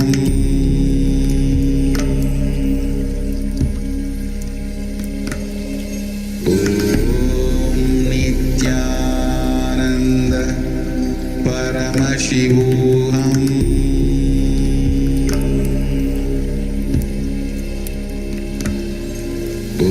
Paramashivoham. Nithyananda Paramashivoham.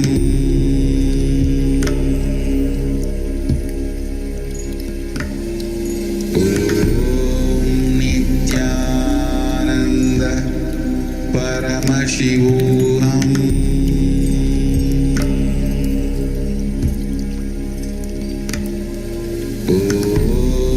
Nithyananda Paramashivoham.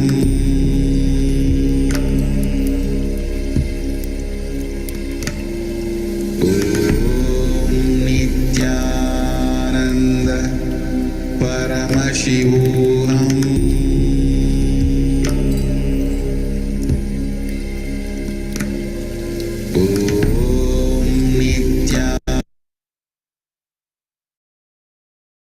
Yes, so now you can untie your eyes and see the picture which has been projected.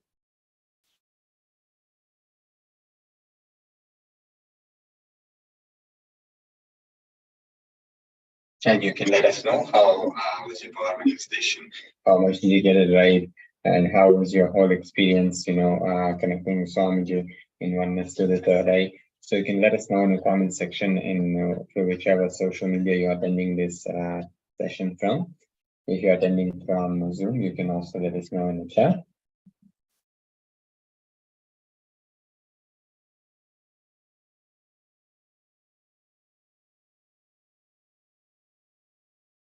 And we'll continue with remote viewing.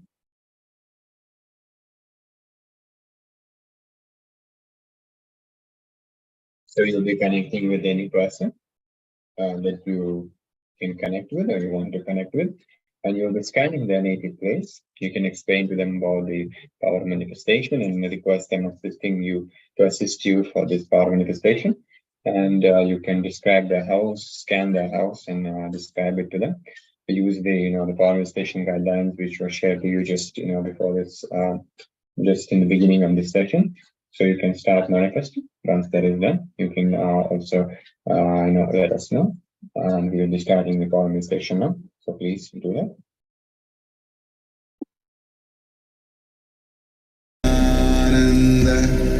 Paramashivoham.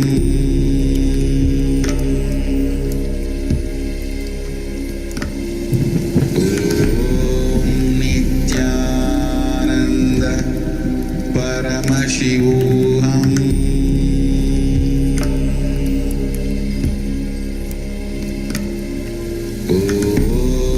Nithyananda Paramashivoham.